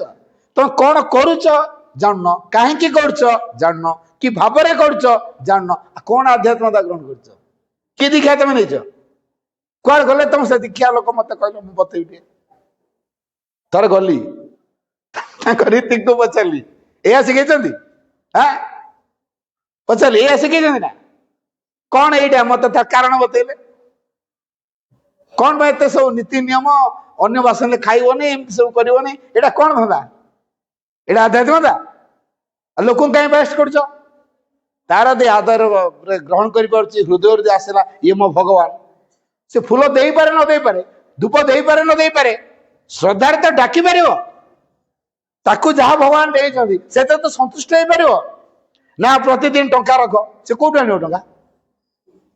ସେ କୋଉଠୁ ଆଣିବ ଟଙ୍କା? ରୋଜଗାର ନଥିବ, ଟଙ୍କାଟେ ଆଣିବ କୋଉଠୁ? ଆଣିବ ଟଙ୍କା? ଏଇ ଯୋଉ ନୀତି ନିୟମକୁ ଛାଡ। ଦେଖ, ଭଗବାନ ଗୋଟେ ସୂଚେଇ ଦେଲେ, ତା ଘର ଦ୍ୱାର ପୋଡିଗଲା। ତାପରେ ସେ ନ ସୁଧୁରିବ, ତମେ ମାନେ ସବୁ ଦାୟୀ ହବ। ରୀତି ପୁରା ଫାୟାର ହେଲା ମୋ ଉପରେ। ଆଉ କହିଲା, କଣ ଆପଣ କହୁଛନ୍ତି? ମାନେ ଭଲ କି ବୁଝ, ତମ ଉପରେ ଆଉ କିଏ ଯଦି ଗୁରୁ ଅଛି, ତାକୁ ଡାକି ଆଣ ପଚାରିବି। ଏଇଟା ତମେ ଯୋଉଟା କରୁଛ, ସମାଜକୁ ଅପଭ୍ରଷ୍ଟ କରୁଛ। ଏଇଟା ଆଧ୍ୟାତ୍ମିକତା ନୁହେଁ। ଆଧ୍ୟାତ୍ମ ନାଁରେ ତ କଳୁଷ ତିଆରି କରୁଛ। କାହିଁକି ଲୋକ ଏମିତି ବାଇଷ୍ଟ କରୁଛ ଆଧ୍ୟାତ୍ମ ନାଁ ନେଇକି? ସେମିତି କରନି। ଆଧ୍ୟାତ୍ମ ଦ୍ୱାରା ଭିତରୁ ବାହାରିବ। ଆତ୍ମାର ବିଧାନରେ ଜଣେ ଚାଲିବ। କୋଉ ଆତ୍ମାର ବିଧାନରେ ଲେଖା ହେଇଛି ଦୀପ ଦବ, ଧୂପ ଦବ, କପଡା ଘରେ କରିବ, ଅନ୍ୟ ବାସନରେ ଖାଇବନି, ଅନ୍ୟ ସହିତ ସାଙ୍ଗ ହବନି, ଅନ୍ୟକୁ ଘୃଣା କରିବ, ତାଙ୍କ ଦଳକୁ ଯିବନି, ଆମ ଦଳକୁ ଆସିବନି, ଏସବୁ କଣ? ଏଇ ଯୋଉ ଗୋଷ୍ଠୀଗତ ଭାବନା, ଏଇଟା କୋଉ ଆଧ୍ୟାତ୍ମିକତାରେ ଯାଏ? କିଏ ତମ ବତେଇଛି ଏଗୁଡାକ? ଆଣ ତମ ରୀତି ତା ଉପରେ କିଏ ଅଛି, ତା ଉପରେ କିଏ ଅଛି, ଚାଲ ମୁଁ ତାକୁ ବୁଝାରିବି। ତାହେଲେ ଆପଣ କଣ କର? ମାନେ ମୁଁ କଣ କରେ ପଚାରନି, ମୁଁ ଯୋଉଟା କହୁଛି ଠିକ କି ନାହିଁ ଦେଖ। ପୁରା ଠିକ କଥାଟା କହୁଛନ୍ତି। ଆଉ ମୁଁ ଯଦି ପୁରା ଠିକ କଥାଟା କହୁଛି ଗ୍ରହଣ କରୁନ କଣ ପାଇଁ? ତେଣୁ ଆଧ୍ୟାତ୍ମିକତା ଭିତରୁ ବାହାରିବ। ତେଣୁ ଆଧ୍ୟାତ୍ମିକତା ଯେହେତୁ ଭିତରୁ ବାହାରିବ, ତେଣୁ ଆମେ ଅନ୍ତର ସହିତ ସମ୍ପର୍କ ରଖିବା। ତେଣୁ ନାରୀ ଯଦି ସେ ଅନ୍ତର ସହିତ ସମ୍ପର୍କ ରଖୁ, ତା ଅନ୍ତରାତ୍ମା ସହିତ ସମ୍ପର୍କ ରଖୁଛି, ତାହେଲେ ତା ଭିତରୁ ପ୍ରେରଣା ଆସିବ। ତା ସହିତ ସମଗ୍ର ସତ୍ତାକୁ ଯୋଡ଼ିବ। ଆମର ସାଇକିକ ବିଙ୍ଗ ସହିତ ମନକୁ ଯୋଡ଼ିବ, ପ୍ରାଣକୁ ଯୋଡ଼ିବ, ଶରୀରକୁ ଯୋଡ଼ିବ। ତାହାର ପ୍ରଭାବକୁ ସେ ଗ୍ରହଣ କରିବ। ଆଉ ସମ୍ପୂର୍ଣ୍ଣ ରୂପେ ଇଗୋଲେସ୍ ହବ। ସ୍ୱତନ୍ତ୍ର ଜୀବନ ନାରୀଟିଏ ବଞ୍ଚିବ ଆଗେ। ହେଲା, ସ୍ୱତନ୍ତ୍ରତା କୋଉଠି ଅଛି? ପରମ ଚେତନା ଉପରେ ପୂର୍ଣ୍ଣ ନିର୍ଭରଶୀଳ ହେବା, ନମ୍ବର 1। ନମ୍ବର 2, ଆତ୍ମାକୁ ନିଜ ଜୀବନର ଗାଇଡ ରୂପରେ ଗ୍ରହଣ କରିବା। ନମ୍ବର 3, ଆତ୍ମାର ପ୍ରେରଣାରେ ପରିଚାଳିତ ହେବା। ନମ୍ବର 4, ଆବୋଲିସନ ଅଫ ଇଗୋଇଜମ ଇନ ୱାନସେଲ୍ଫ। ନିଜ ମଧ୍ୟରେ ଥିବା ସମସ୍ତ ପ୍ରକାର ଅହଙ୍କାର ବୋଧକୁ ମୂଳୋତ୍ପାଟନ କରିବା। 4ଟା କଥା। ପରମ ଚେତନା ଉପରେ ପୂର୍ଣ୍ଣ ନିର୍ଭରଶୀଳ ହେବା, ଆତ୍ମାକୁ ଜୀବନର ଗାଇଡ ରୂପରେ ମାନିବା, ଆତ୍ମାର ପ୍ରେରଣାରେ ପରିଚାଳିତ ହେବା, ଅହଙ୍କାର ବିଲୁପ୍ତି କରିବା। ଏ 4ଟା କଥାକୁ ଯିଏ ପାଳନ କରିବ ସେ ସ୍ୱତନ୍ତ୍ର ହେଇଯିବ। ଏ ସ୍ୱତନ୍ତ୍ରତା ହଉଛି ଆଧ୍ୟାତ୍ମିକତା। ହେଲା, ତେଣୁ ଯୋଉ ଆଧ୍ୟାତ୍ମିକତା ଆତ୍ମାର ଧାରା, ସେଇ ଆତ୍ମା ସମସ୍ତଙ୍କ ଭିତରେ ଅଛି କି ନାହିଁ? ଯିଏ ଆତ୍ମାକୁ ଦେଖିପାରୁଛି, ଆତ୍ମାର ପ୍ରେରଣାକୁ ଶୁଣି ପାରୁଛି, ସେ ଅନ୍ୟକୁ ଘୃଣା କରିପାରିବ? ଅନ୍ୟକୁ ଆଦରି ପାରିବନି? ତା ଭିତରେ ଯୋଉ ପ୍ରେମ ତିଆରି ହବ, ସେ ପ୍ରେମ କୋଉ ସ୍ୱାର୍ଥରେ ବନ୍ଧା ନୁହଁ, କୋଉ କାମନା ବାସନା ଦଗ୍ଧ ଏକ ଜୀବନ ବଞ୍ଚିବାକୁ ସେ ଆମକୁ ପ୍ରେରଣା ଦବ ନାହିଁ, ବରଂ ତା ଭିତରେ ଥାଏ ଆତ୍ମଦାନ। Joy for giving. Shri Aurobindo ଲେଖିଲେ, the rule of spiritual life is not to demand but to give. କଣ କହିଲି ବାକ୍ୟ ମନେ ରହିଲା? The rule of spiritual life is not to demand but to give. ଆଧ୍ୟାତ୍ମିକ ଜୀବନର ନିୟମ ହେଲା ନଟ ଟୁ ଡିମାଣ୍ଡ, ଦାବି କରିବା ନୁହେଁ, ବଟ ଟୁ ଗିଭ, କିନ୍ତୁ ଦେବା। ଯିଏ ଯେତେ ଦେଇକିରି ଆନନ୍ଦ ପାଇପାରୁଛି, ତା ଭିତରେ ଆଧ୍ୟାତ୍ମିକତା ସେତେ ପ୍ରକାଶ ପାଇବ। ଆମେ ବା ଦେଲୁ ଯଦି ହିସାବ କରିଥିବୁ, ମୁଁ ଏତେ ଏତେ ଅନୁଷ୍ଠାନକୁ ଦେଲିଣି, ହିସାବ ଥିବ। ମୁଁ ଆକୁ ଏତେ ଟଙ୍କା ଦେଇଛି, ହିସାବ ଥିବ। ମୁଁ ତାକୁ ଏତେ ଟଙ୍କା ଦେଇଛି, ହିସାବ ଥିବ। ଆଉ ମୁଁ ଯଦି ହିସାବ ରଖୁଛି, ଆଉ ଭଗବାନ କାହିଁ ହିସାବ ରଖିବେ? ଭଗବାନ ହିସାବ ରଖିବେ? ଆଚ୍ଛା, ଭଗବାନଙ୍କ ପାଖରେ ଅନଲିମିଟେଡ ଭାବରେ ଯେ ଦବା, ସିଏ ଆମକୁ ଅନଲିମିଟେଡ ଭାବରେ ଦେବେ। ଭଗବାନ କହୁଛି, ମନେ ରଖିବା, ପ୍ରକୃତ ଧନୀ କୋଉମାନେ ହୁଅନ୍ତି? ନାରୀ ଏ କଥାଟା ବୁଝିବା ଦରକାର। କଣ ସେଟା? ଧନୀ ଜଣେ କେତେବେଳେ ହୁଏ? ଯେତେବେଳେ ଜଣେ ଭଗବାନଙ୍କୁ ଦବ, ସେତେବେଳେ ସେ ଧନୀ ହବ। ଭଗବାନ ନ ଦେବା ପର୍ଯ୍ୟନ୍ତ ଧନୀ ହବନି। ହେ ଯାହା ଥିବ ଆମ ପାଇଁ ବମ୍ ଭଳିଆ ସେ ଦେଇଦେବ। ବୁଝିଲା? ଆମେ ଭାବୁଛୁ ପ୍ରଚୁର ଟଙ୍କା ରହିଲେ ଆମର ଭାଗ୍ୟ। ଭାଗ୍ୟ ଦୁର୍ଭାଗ୍ୟ, ଅଭିଶାପ, ପୃଥିବୀ ପାଇଁ ସଙ୍କଟର କାରଣ, ଦାରୁଣ ଦୁର୍ଗତିର କଥା। ମୁଁ ମନରୁ କହୁନି, ମୁଁ ରେଫରେନ୍ସ ଦଉଛି, ବହି ଖୋଲିକି ପଢିବେ। ଯୋଗାଧାର ପ୍ରସଙ୍ଗରେ, ବହିର ନାଁ କଣ କହିଲି? ଯୋଗାଧାର ପ୍ରସଙ୍ଗରେ, ଶ୍ରୀମାଙ୍କ ଲେଖା ଯୋଗାଧାର ପ୍ରସଙ୍ଗରେ। ପ୍ରାୟ 197 ପୃଷ୍ଠା ଆଡକୁ ଅଛି, 197 ରୁ 203। ଏତିକି ପେଜ ଭିତରେ ଗୋଟିଏ ପ୍ରଶ୍ନର ଉତ୍ତର ଅଛି। ମୋର ଅର୍ଥ ଅଛି, ତାପରେ ମୁଁ ଅଧିକ ଅର୍ଥ ଚାହୁଁଛି। ଏଇ ପ୍ରଶ୍ନ ଉପରେ ମା କେତେ ସୁନ୍ଦର ବ୍ୟାଖ୍ୟାନ ଦେଇଛନ୍ତି, ସେଇଥିରେ ଏଇ କଥାଟା ଲେଖା ଅଛି। ତେଣୁ ଅଧିକ ଅର୍ଥ ରହିଲେ ଆମ ପାଇଁ ଦୁର୍ଗତିର କଥା, ସଙ୍କଟର କଥା, ଅଭିଶାପର କଥା, ପୃଥିବୀ ପାଇଁ ସଙ୍କଟର କାରଣ। କାମନା, ବାସନା, ଆସକ୍ତି ଏବଂ ପ୍ରତିକ୍ରିୟାରୁ ମୁକ୍ତ ନ ହୋଇ, ପୃଥିବୀ ପରି ବ୍ୟାପକ ଏକ ଚେତନାର ଅଧିକାରୀ ନ ହୋଇ, ଯଦି ଆମେ ଅର୍ଥର ମାଲିକ ହବାକୁ ଚାହିଁଲେ, ତାହେଲେ ଇଏ ହଉଛି ଦୁର୍ଗତିର କଥା, ସଙ୍କଟର କଥା, ଅଭିଶାପର କଥା, ପୃଥିବୀର ସଙ୍କଟର ଏକ କାରଣ। ଜାଣିହଉଛି? ତେଣୁ ଯୋଉ ସମ୍ପତ୍ତି ଭଗବାନଙ୍କୁ ଦିଆଯାଏ, ସେଇ ସମ୍ପତ୍ତି ଆମକୁ ଧନୀ କରାଏ। ବୁଝିଗଲା। ଯୋଉ ସମ୍ପତ୍ତି ଭଗବାନଙ୍କୁ ଦିଆଯିବ ସେଇ ସମ୍ପତ୍ତି ଆମକୁ ଧନୀ କରାଇବ। ନାରୀ ଆଉ ଗୋଟିଏ କଥା ଚିନ୍ତା କରିବା ଦରକାର, ସବୁବେଳେ ସାମୂହିକ ଭାବରେ ରହିବା ଦରକାର। ଟାଇମ ହେଇଗଲା କି? ହଉ ହଉ ହଉ ହଉ ଠିକ ଅଛି, 5 ମିନିଟ୍ କହିଦେଉଛି। ଗୋଟିଏ କଥା ଆମେ ସମସ୍ତେ ମନେ ରଖିବା, ଯେହେତୁ ଆମେ ସମସ୍ତେ ମା ସହିତ ଭଲ ପାଉଛେ। ଅଙ୍ଗୁର ପେନ୍ଥା ଦେଖିଛନ୍ତି? ଅଙ୍ଗୁର ପେନ୍ଥା ଭିତରୁ ଯଦି ଗୋଟେ ଅଙ୍ଗୁର ବାହାରିଯିବ ପଚିଯିବ ନା ନାହିଁ? ଅଙ୍ଗୁର ପେନ୍ଥା ଭିତରୁ ଯଦି ଗୋଟେ ଅଙ୍ଗୁର ଛିଣ୍ଡି ଯାଇଛି ତାହେଲେ ସେ ସଢିବାଟା ନିଶ୍ଚିତ ହେଇଯିବ। ପେନ୍ଥା ଭିତରେ ଥିବା ପର୍ଯ୍ୟନ୍ତ ସହଜେ ପଚିବନି। ବୁଝିହଉଛି? ସହଜେ ପଚିବନି। ଆମେ ଠିକ ସମସ୍ତେ ଯେତେ ଆମେ ମା, ଧର ମୁଁ ଢେଙ୍କାନାଳ ଜିଲ୍ଲା କଥା କହୁଛି, ଆମେ ଯେତେ ସବୁ ମା ସଙ୍ଗକୁ ଭଲ ପାଉଛେ, ପାର୍ସର କରୁଛେ, ଆମେ ସହିତ ମିଳିମିଶି ସଂଗତି ରକ୍ଷା କରି କାମ କରିବା ଦରକାର। ଅର୍ଥାତ୍ ଏଇ ପେନ୍ଥା ଭିତରେ ରହିବା ଦରକାର। ପେନ୍ଥାରୁ ଯଦି ବାହାରି ଆସିବା ତାହେଲେ ପଚିବା, ନଷ୍ଟ ହବାଟା ସୁନିଶ୍ଚିତ ହେଇଯିବ। ନାରୀ ଏଇ କଥାଟି ଚିନ୍ତା କରିବା ଦରକାର। ତେଣୁ ପରିବାର ସମସ୍ତଙ୍କୁ ନେଇକି ସେ ପେନ୍ଥା ଭିତରେ ରହିବା ଦରକାର ନା ଅଲଗା ହେଇକି ରହିବା ଦରକାର? ଆଜିକାଲି କଣ ଚିନ୍ତା କରୁଛନ୍ତି? ବାସ ହେଲେ ମୋ ସ୍ୱାମୀର ଏତେ ରୋଜଗାର, ମୁଁ କାହିଁ ତାଙ୍କ ସହିତ ମିଶିକି ଅଯଥାରେ ଖର୍ଚ୍ଚ କରିବି? ମୋର ବରଂ ପଇସା ବୋଲେ ବ୍ୟାଙ୍କ ରଖିଦେବି, ମୁଁ କାହିଁକି ନେଇକି ତାଙ୍କ ସହିତ ସେ ଛୁଆର ଖର୍ଚ୍ଚ, ଏ ଛୁଆର ଖର୍ଚ୍ଚ, ସେ ନଣନ୍ଦର ବାହାଘର, ସେ ପୁତୁରାର ବାହାଘର, ସେ ଝିଅର ଇଞ୍ଜିନିୟରିଂ ପାଠ ପଢା, ସେ ମେଡିକାଲ ପାଠ ପଢା, ତାର ଆଡମିସନ, ତାର ଦେହ ଖର୍ଚ୍ଚ, ମୁଁ କାହିଁ ଅଯଥାରେ ଖର୍ଚ୍ଚ କରିବି? ଅନ୍ୟମାନେ କରୁନାହାନ୍ତି। ତେଣୁ ଏଇଭଳି ଯୋଉ ଭାବ ନେଇକିରି ଆମେ କଣ କରୁଛୁ? ସେପାରେଟ ହେବା ପାଇଁ ଚିନ୍ତା କରୁଛୁ। ହେଲା, ତାମାନେ ଅଙ୍ଗୁର ପେନ୍ଥା ଭିତରୁ ଆମେ ବାହାରିବାକୁ ଚାହୁଁଛୁ, ତାମାନେ ଆମ ନିଜ ବିନାଶର କାରଣ ଆମେ ନିଜେ ହଉଛୁ। ତେଣୁ ପେନ୍ଥା ଭିତରେ ରହିବା ପାଇଁ ସବୁବେଳେ ଚେଷ୍ଟା କରିବା, ପେନ୍ଥାରୁ ଛିଣ୍ଡିବା ପାଇଁ ଚେଷ୍ଟା କରିବାନି। ସଂଗଠନ ଭିତରେ ଆମେ ରହିବା, ମାତୃକାର୍ଯ୍ୟକୁ ତ୍ୱରାନ୍ୱିତ କରିବା ପାଇଁ ଆମେ ସମସ୍ତେ ପ୍ରଯତ୍ନ କରିବା ଦରକାର। ତାହେଲେ ମାଙ୍କ କାମ ପ୍ରସାର ହବ। ଯଦି ଆମେ ପ୍ରକୃତିରେ ଆଧ୍ୟାତ୍ମିକତା ବୁଝୁଛୁ ତାହେଲେ ମାତୃକାର୍ଯ୍ୟକୁ ପ୍ରସାର କରିବାରେ ଆମେ ସହଯୋଗୀ ହେବା ଦରକାର। କେତେବେଳେ ହବ? ଆମ ଭିତରେ ସେ ପ୍ରକାର ଗୋଟେ ବ୍ରଡନେସ ନ ରହିଲେ ଆଧ୍ୟାତ୍ମିକତା ତିଆରି ହେବନି। ନାରୀ କାହିଁକି ଆଜି ଦୁର୍ବଳ ହେଇପଡି ଜାଣିଛ? ତାର 3ଟା ୱିକ୍ ପଏଣ୍ଟ ଅଛି, ତେଣୁ ସେ ଦୁର୍ବଳ। ପୁରୁଷର ଦାସତା ସ୍ୱୀକାର କରିବାକୁ ବାଧ୍ୟ ହେଇଛି। ପ୍ରଥମ ପଏଣ୍ଟ, ସେ ଭାବୁଛି ମୁଁ ଅବଳା, ମୁଁ ଦୁର୍ବଳା, କୁଆଡେ ଯାଇକି ଏକୁଟିଆଟା ପାର୍ସର କରିବି, ମୁଁ ଗୋଟେ ଲେଡିଜଟେ ବା ଝିଅଟେ, କୁଆଡେ ଏକୁଟିଆ ବୁଲିକି ଯିବି? ଆଜିକାଲି ଯୁଗ କାହାଯାଉ ଯେତେ ମଦୁଆ ମାତେଲା, ଚୋର ଡକାୟତ, କେତେ ବଦମାସ ସବୁ ଅଛନ୍ତି। ନା ନା, ମୋର ଜଣେ ପୁରୁଷ ଦରକାର, କାରଣ ସେ ମୋ ପ୍ରୋଟେକ୍ଟର, ବଡିଗାର୍ଡ। ସେ ପୁରୁଷକୁ ବଡିଗାର୍ଡ କରି ରଖିଲେ। ବୁଝିଗଲା? ତା ପୁରୁଷ ଯଦି ଅଛି ତାହେଲେ ସେ ସେଫ୍, ପୁରୁଷ ଯଦି ନାହିଁ ଗଲା। ସେ ଆଉ ସନ୍ଧ୍ୟା ହେଲେ କୁଆଡେ ବାହାରିବାର ନାହିଁ। ଯୁଆଡେ ଯାଉଛ ଯାଅ, ସନ୍ଧ୍ୟା ପୂର୍ବରୁ ଆସି ଘରେ ପହଞ୍ଚ। ବୁଝିହଉଛି? ସନ୍ଧ୍ୟା ପରେ କୁଆଡେ ଯାଇପାରିବନି। କାହିଁକି? ସୁରକ୍ଷିତ ଅନୁଭବ କରୁନାହାନ୍ତି। ବୁଝିହଉଛି? ତେଣୁ ନିଜର ସୁରକ୍ଷା ପାଇଁ ସେ ପୁରୁଷ ଉପରେ ନିର୍ଭର କରୁଛି। ସେ ନିଜକୁ ଅନୁଭବ କରୁଛି ମୁଁ ଅବଳା, ମୁଁ ଦୁର୍ବଳା। ଦ୍ୱିତୀୟ, ପ୍ରତ୍ୟେକ ନାରୀର ଗୋଟେ ଦୁର୍ବଳତା ହେଲା ସେ ମାତୃତ୍ୱ ଅର୍ଜନ କରିବ। ମାତୃତ୍ୱଟା କଣ ଶୂନ୍ୟରୁ ଆସିବ? ପୁରୁଷ ଉପରେ ନିର୍ଭର କରିବାକୁ ପଡୁଛି। ପୁରୁଷ ଯାହା କହିବ ବାଧ୍ୟ, କାରଣ ତାର ମା ହବାର ଅଛି। ମା ନହେଲେ ତା ନାରୀତ୍ୱର ପରିପ୍ରକାଶ ହେଇପାରିଲାନି। ହେଲା, ତେଣୁ ସେ ମା ହବା ପାଇଁ ପୁରୁଷ ଉପରେ ନିର୍ଭର କଲା। ତେଣୁ ପୁରୁଷ ଯାହା କହିବ ସେ କରିବାକୁ ବାଧ୍ୟ। ତୃତୀୟ କଥା ହେଲା, ବୈବାହିକ ଜୀବନରେ ଯୋଉ ସୁଖ ସ୍ୱାଚ୍ଛନ୍ଦ୍ୟ, ଅୟସ ଆରାମ ପୁରୁଷ ମାନେ ଟିକେ ବଦ ଖର୍ଚ୍ଚି, ନାରୀ ମାନେ ସବୁ ସାଇତି ରଖିଥିବେ।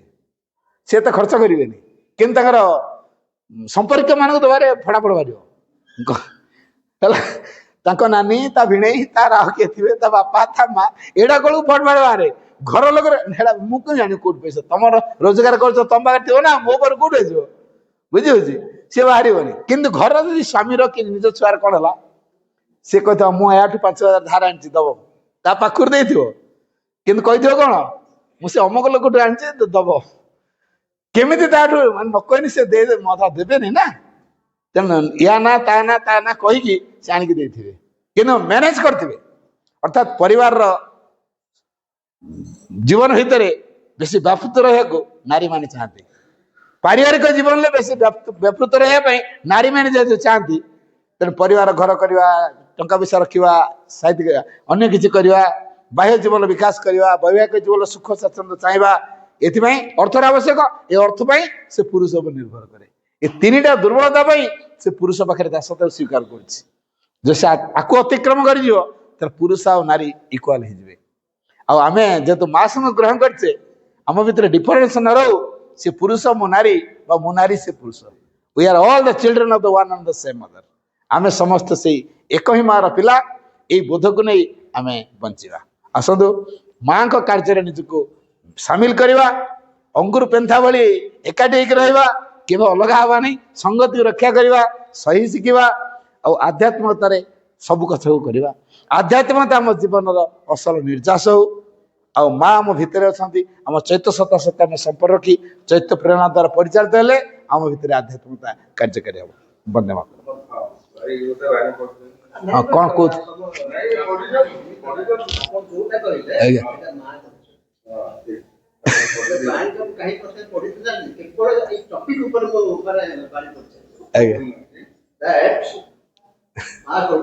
from the spiritual point of view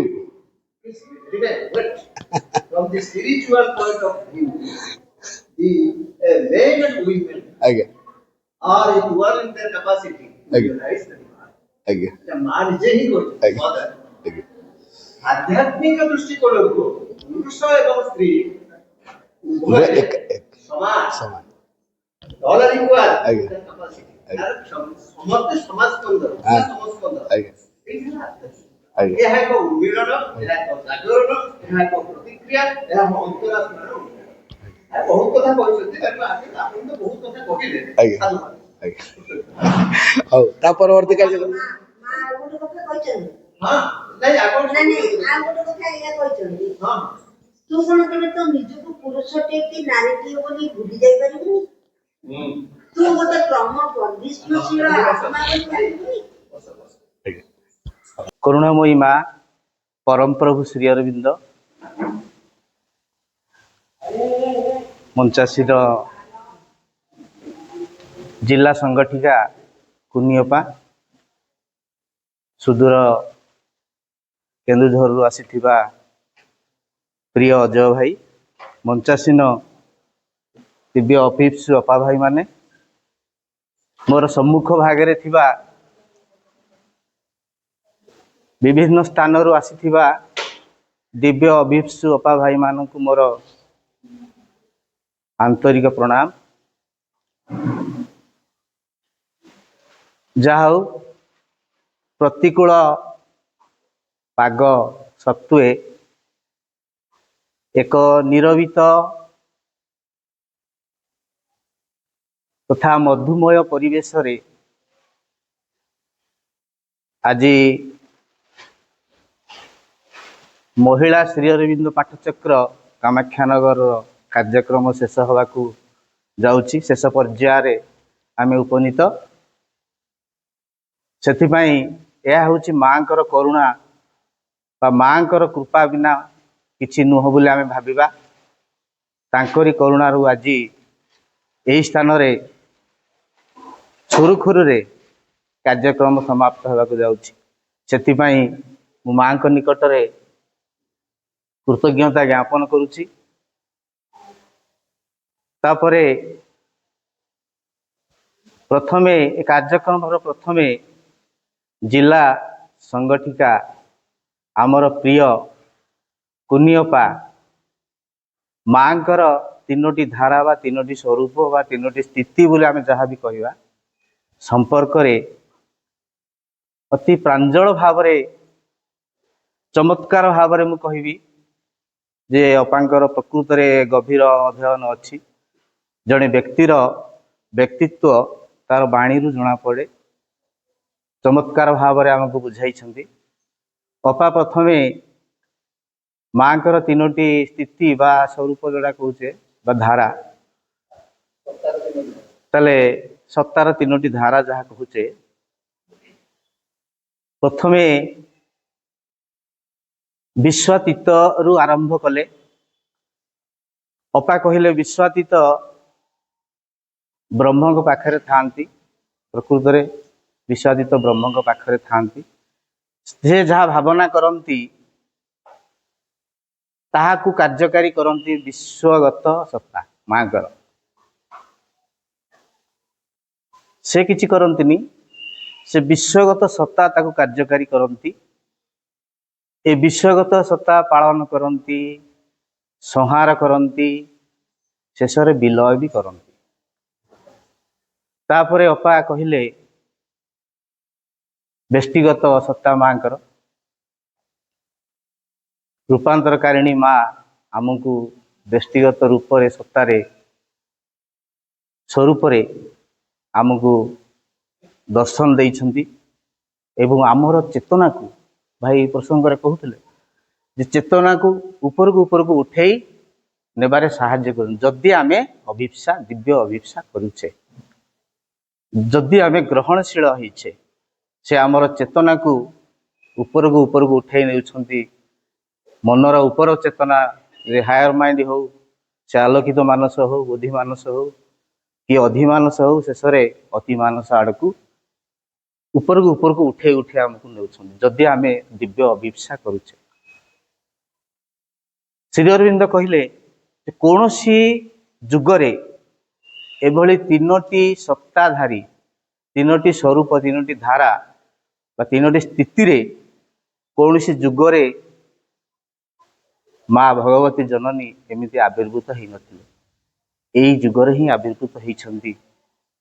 ଯେଉଁ ନୂତନ ଦିବ୍ୟ ସମାଜ, ଭବିଷ୍ୟତର ସମାଜ ଆସୁଛି, ଦିବ୍ୟ ସମାଜ, ସେଥିପାଇଁ ଆମେ ଅଗ୍ରଣୀ ଭୂମିକା ଆମକୁ ନେବାକୁ ପଡ଼ିବ, ଗ୍ରହଣଶୀଳ ହେବାକୁ ପଡ଼ିବ। ଭାଇଙ୍କର ଯେମିତି ପାଟିରୁ ଯେତେ ବାହାରୁଥିଲା ଯେତେ କଥା, ସେଥିରୁ ଜଣାପଡ଼େ ଭାଇଙ୍କର ଗଭୀର ଅଧ୍ୟୟନ ଅଛି। ଯାହା ହଉ ଅପା ଆମର ଏ ତିନୋଟି ଧାରା ସମ୍ପର୍କରେ ଅତି ପ୍ରାଞ୍ଜଳ ଭାବରେ ଆମକୁ ବୁଝେଇଛନ୍ତି ଏବଂ ଆମ ଜୀବନର ଧାରାକୁ ବଦଳାଇବା ପାଇଁ ଚେଷ୍ଟା କରିଛନ୍ତି। ସେଥିପାଇଁ ମୁଁ କାମାକ୍ଷାନଗର ମହିଳା ପାଠଚକ୍ର ତରଫରୁ ଅପାଙ୍କୁ ଅଶେଷ ଅଶେଷ ଧନ୍ୟବାଦ ଦେଉଛି, କୃତଜ୍ଞତା ଜ୍ଞାପନ କରୁଛି ତଥା ସାଧୁବାଦ ଜଣାଉଛି। ତତ୍ପରେ ଆମର ଭାଇ ଅଜୟ ଭାଇ, ପ୍ରିୟ ଅଜୟ ଭାଇ, ଗତ ବର୍ଷଠୁ ଆମର ଏଇ କାମାକ୍ଷାନଗରକୁ ଆସୁଛନ୍ତି, ସେଥିପାଇଁ ବହୁତ ବହୁତ ଧନ୍ୟବାଦ। ଭାଇଙ୍କର ଟପିକ ଥିଲା ଆଧ୍ୟାତ୍ମିକତା ନାରୀର ଭୂଷଣ। ଏ ଆଧ୍ୟାତ୍ମିକତା ନାରୀର ଭୂଷଣ ସମ୍ପର୍କରେ ଭାଇ ପ୍ରଥମେ ଆରମ୍ଭ କଲେ ଯେ ଆଧ୍ୟାତ୍ମିକତା ଅର୍ଥ କ'ଣ, ତାର ସଂଜ୍ଞାକୁ ପ୍ରଥମେ କହିଲେ। ଆଧ୍ୟାତ୍ମିକତା କ'ଣ ନା ଆତ୍ମାର ବିଧାନ। ଭାଇ କହିଲେ ଆତ୍ମାର ବିଧାନ, ଆତ୍ମା ଦ୍ୱାରା ଚାଳିତ। ଆମେ ଜାଣୁଛେ, ଆମେ ଦେଖୁଛେ ମଣିଷଟା ଏକ, କିନ୍ତୁ ଆମେ ଏକ ନୁହେଁ, ଆମେ ଚାରି। ଭାଇ ତାଙ୍କ କଥା ପ୍ରସଙ୍ଗରେ କହିଛନ୍ତି ଯେ ମନ, ପ୍ରାଣ, ଶରୀର, ଆତ୍ମା।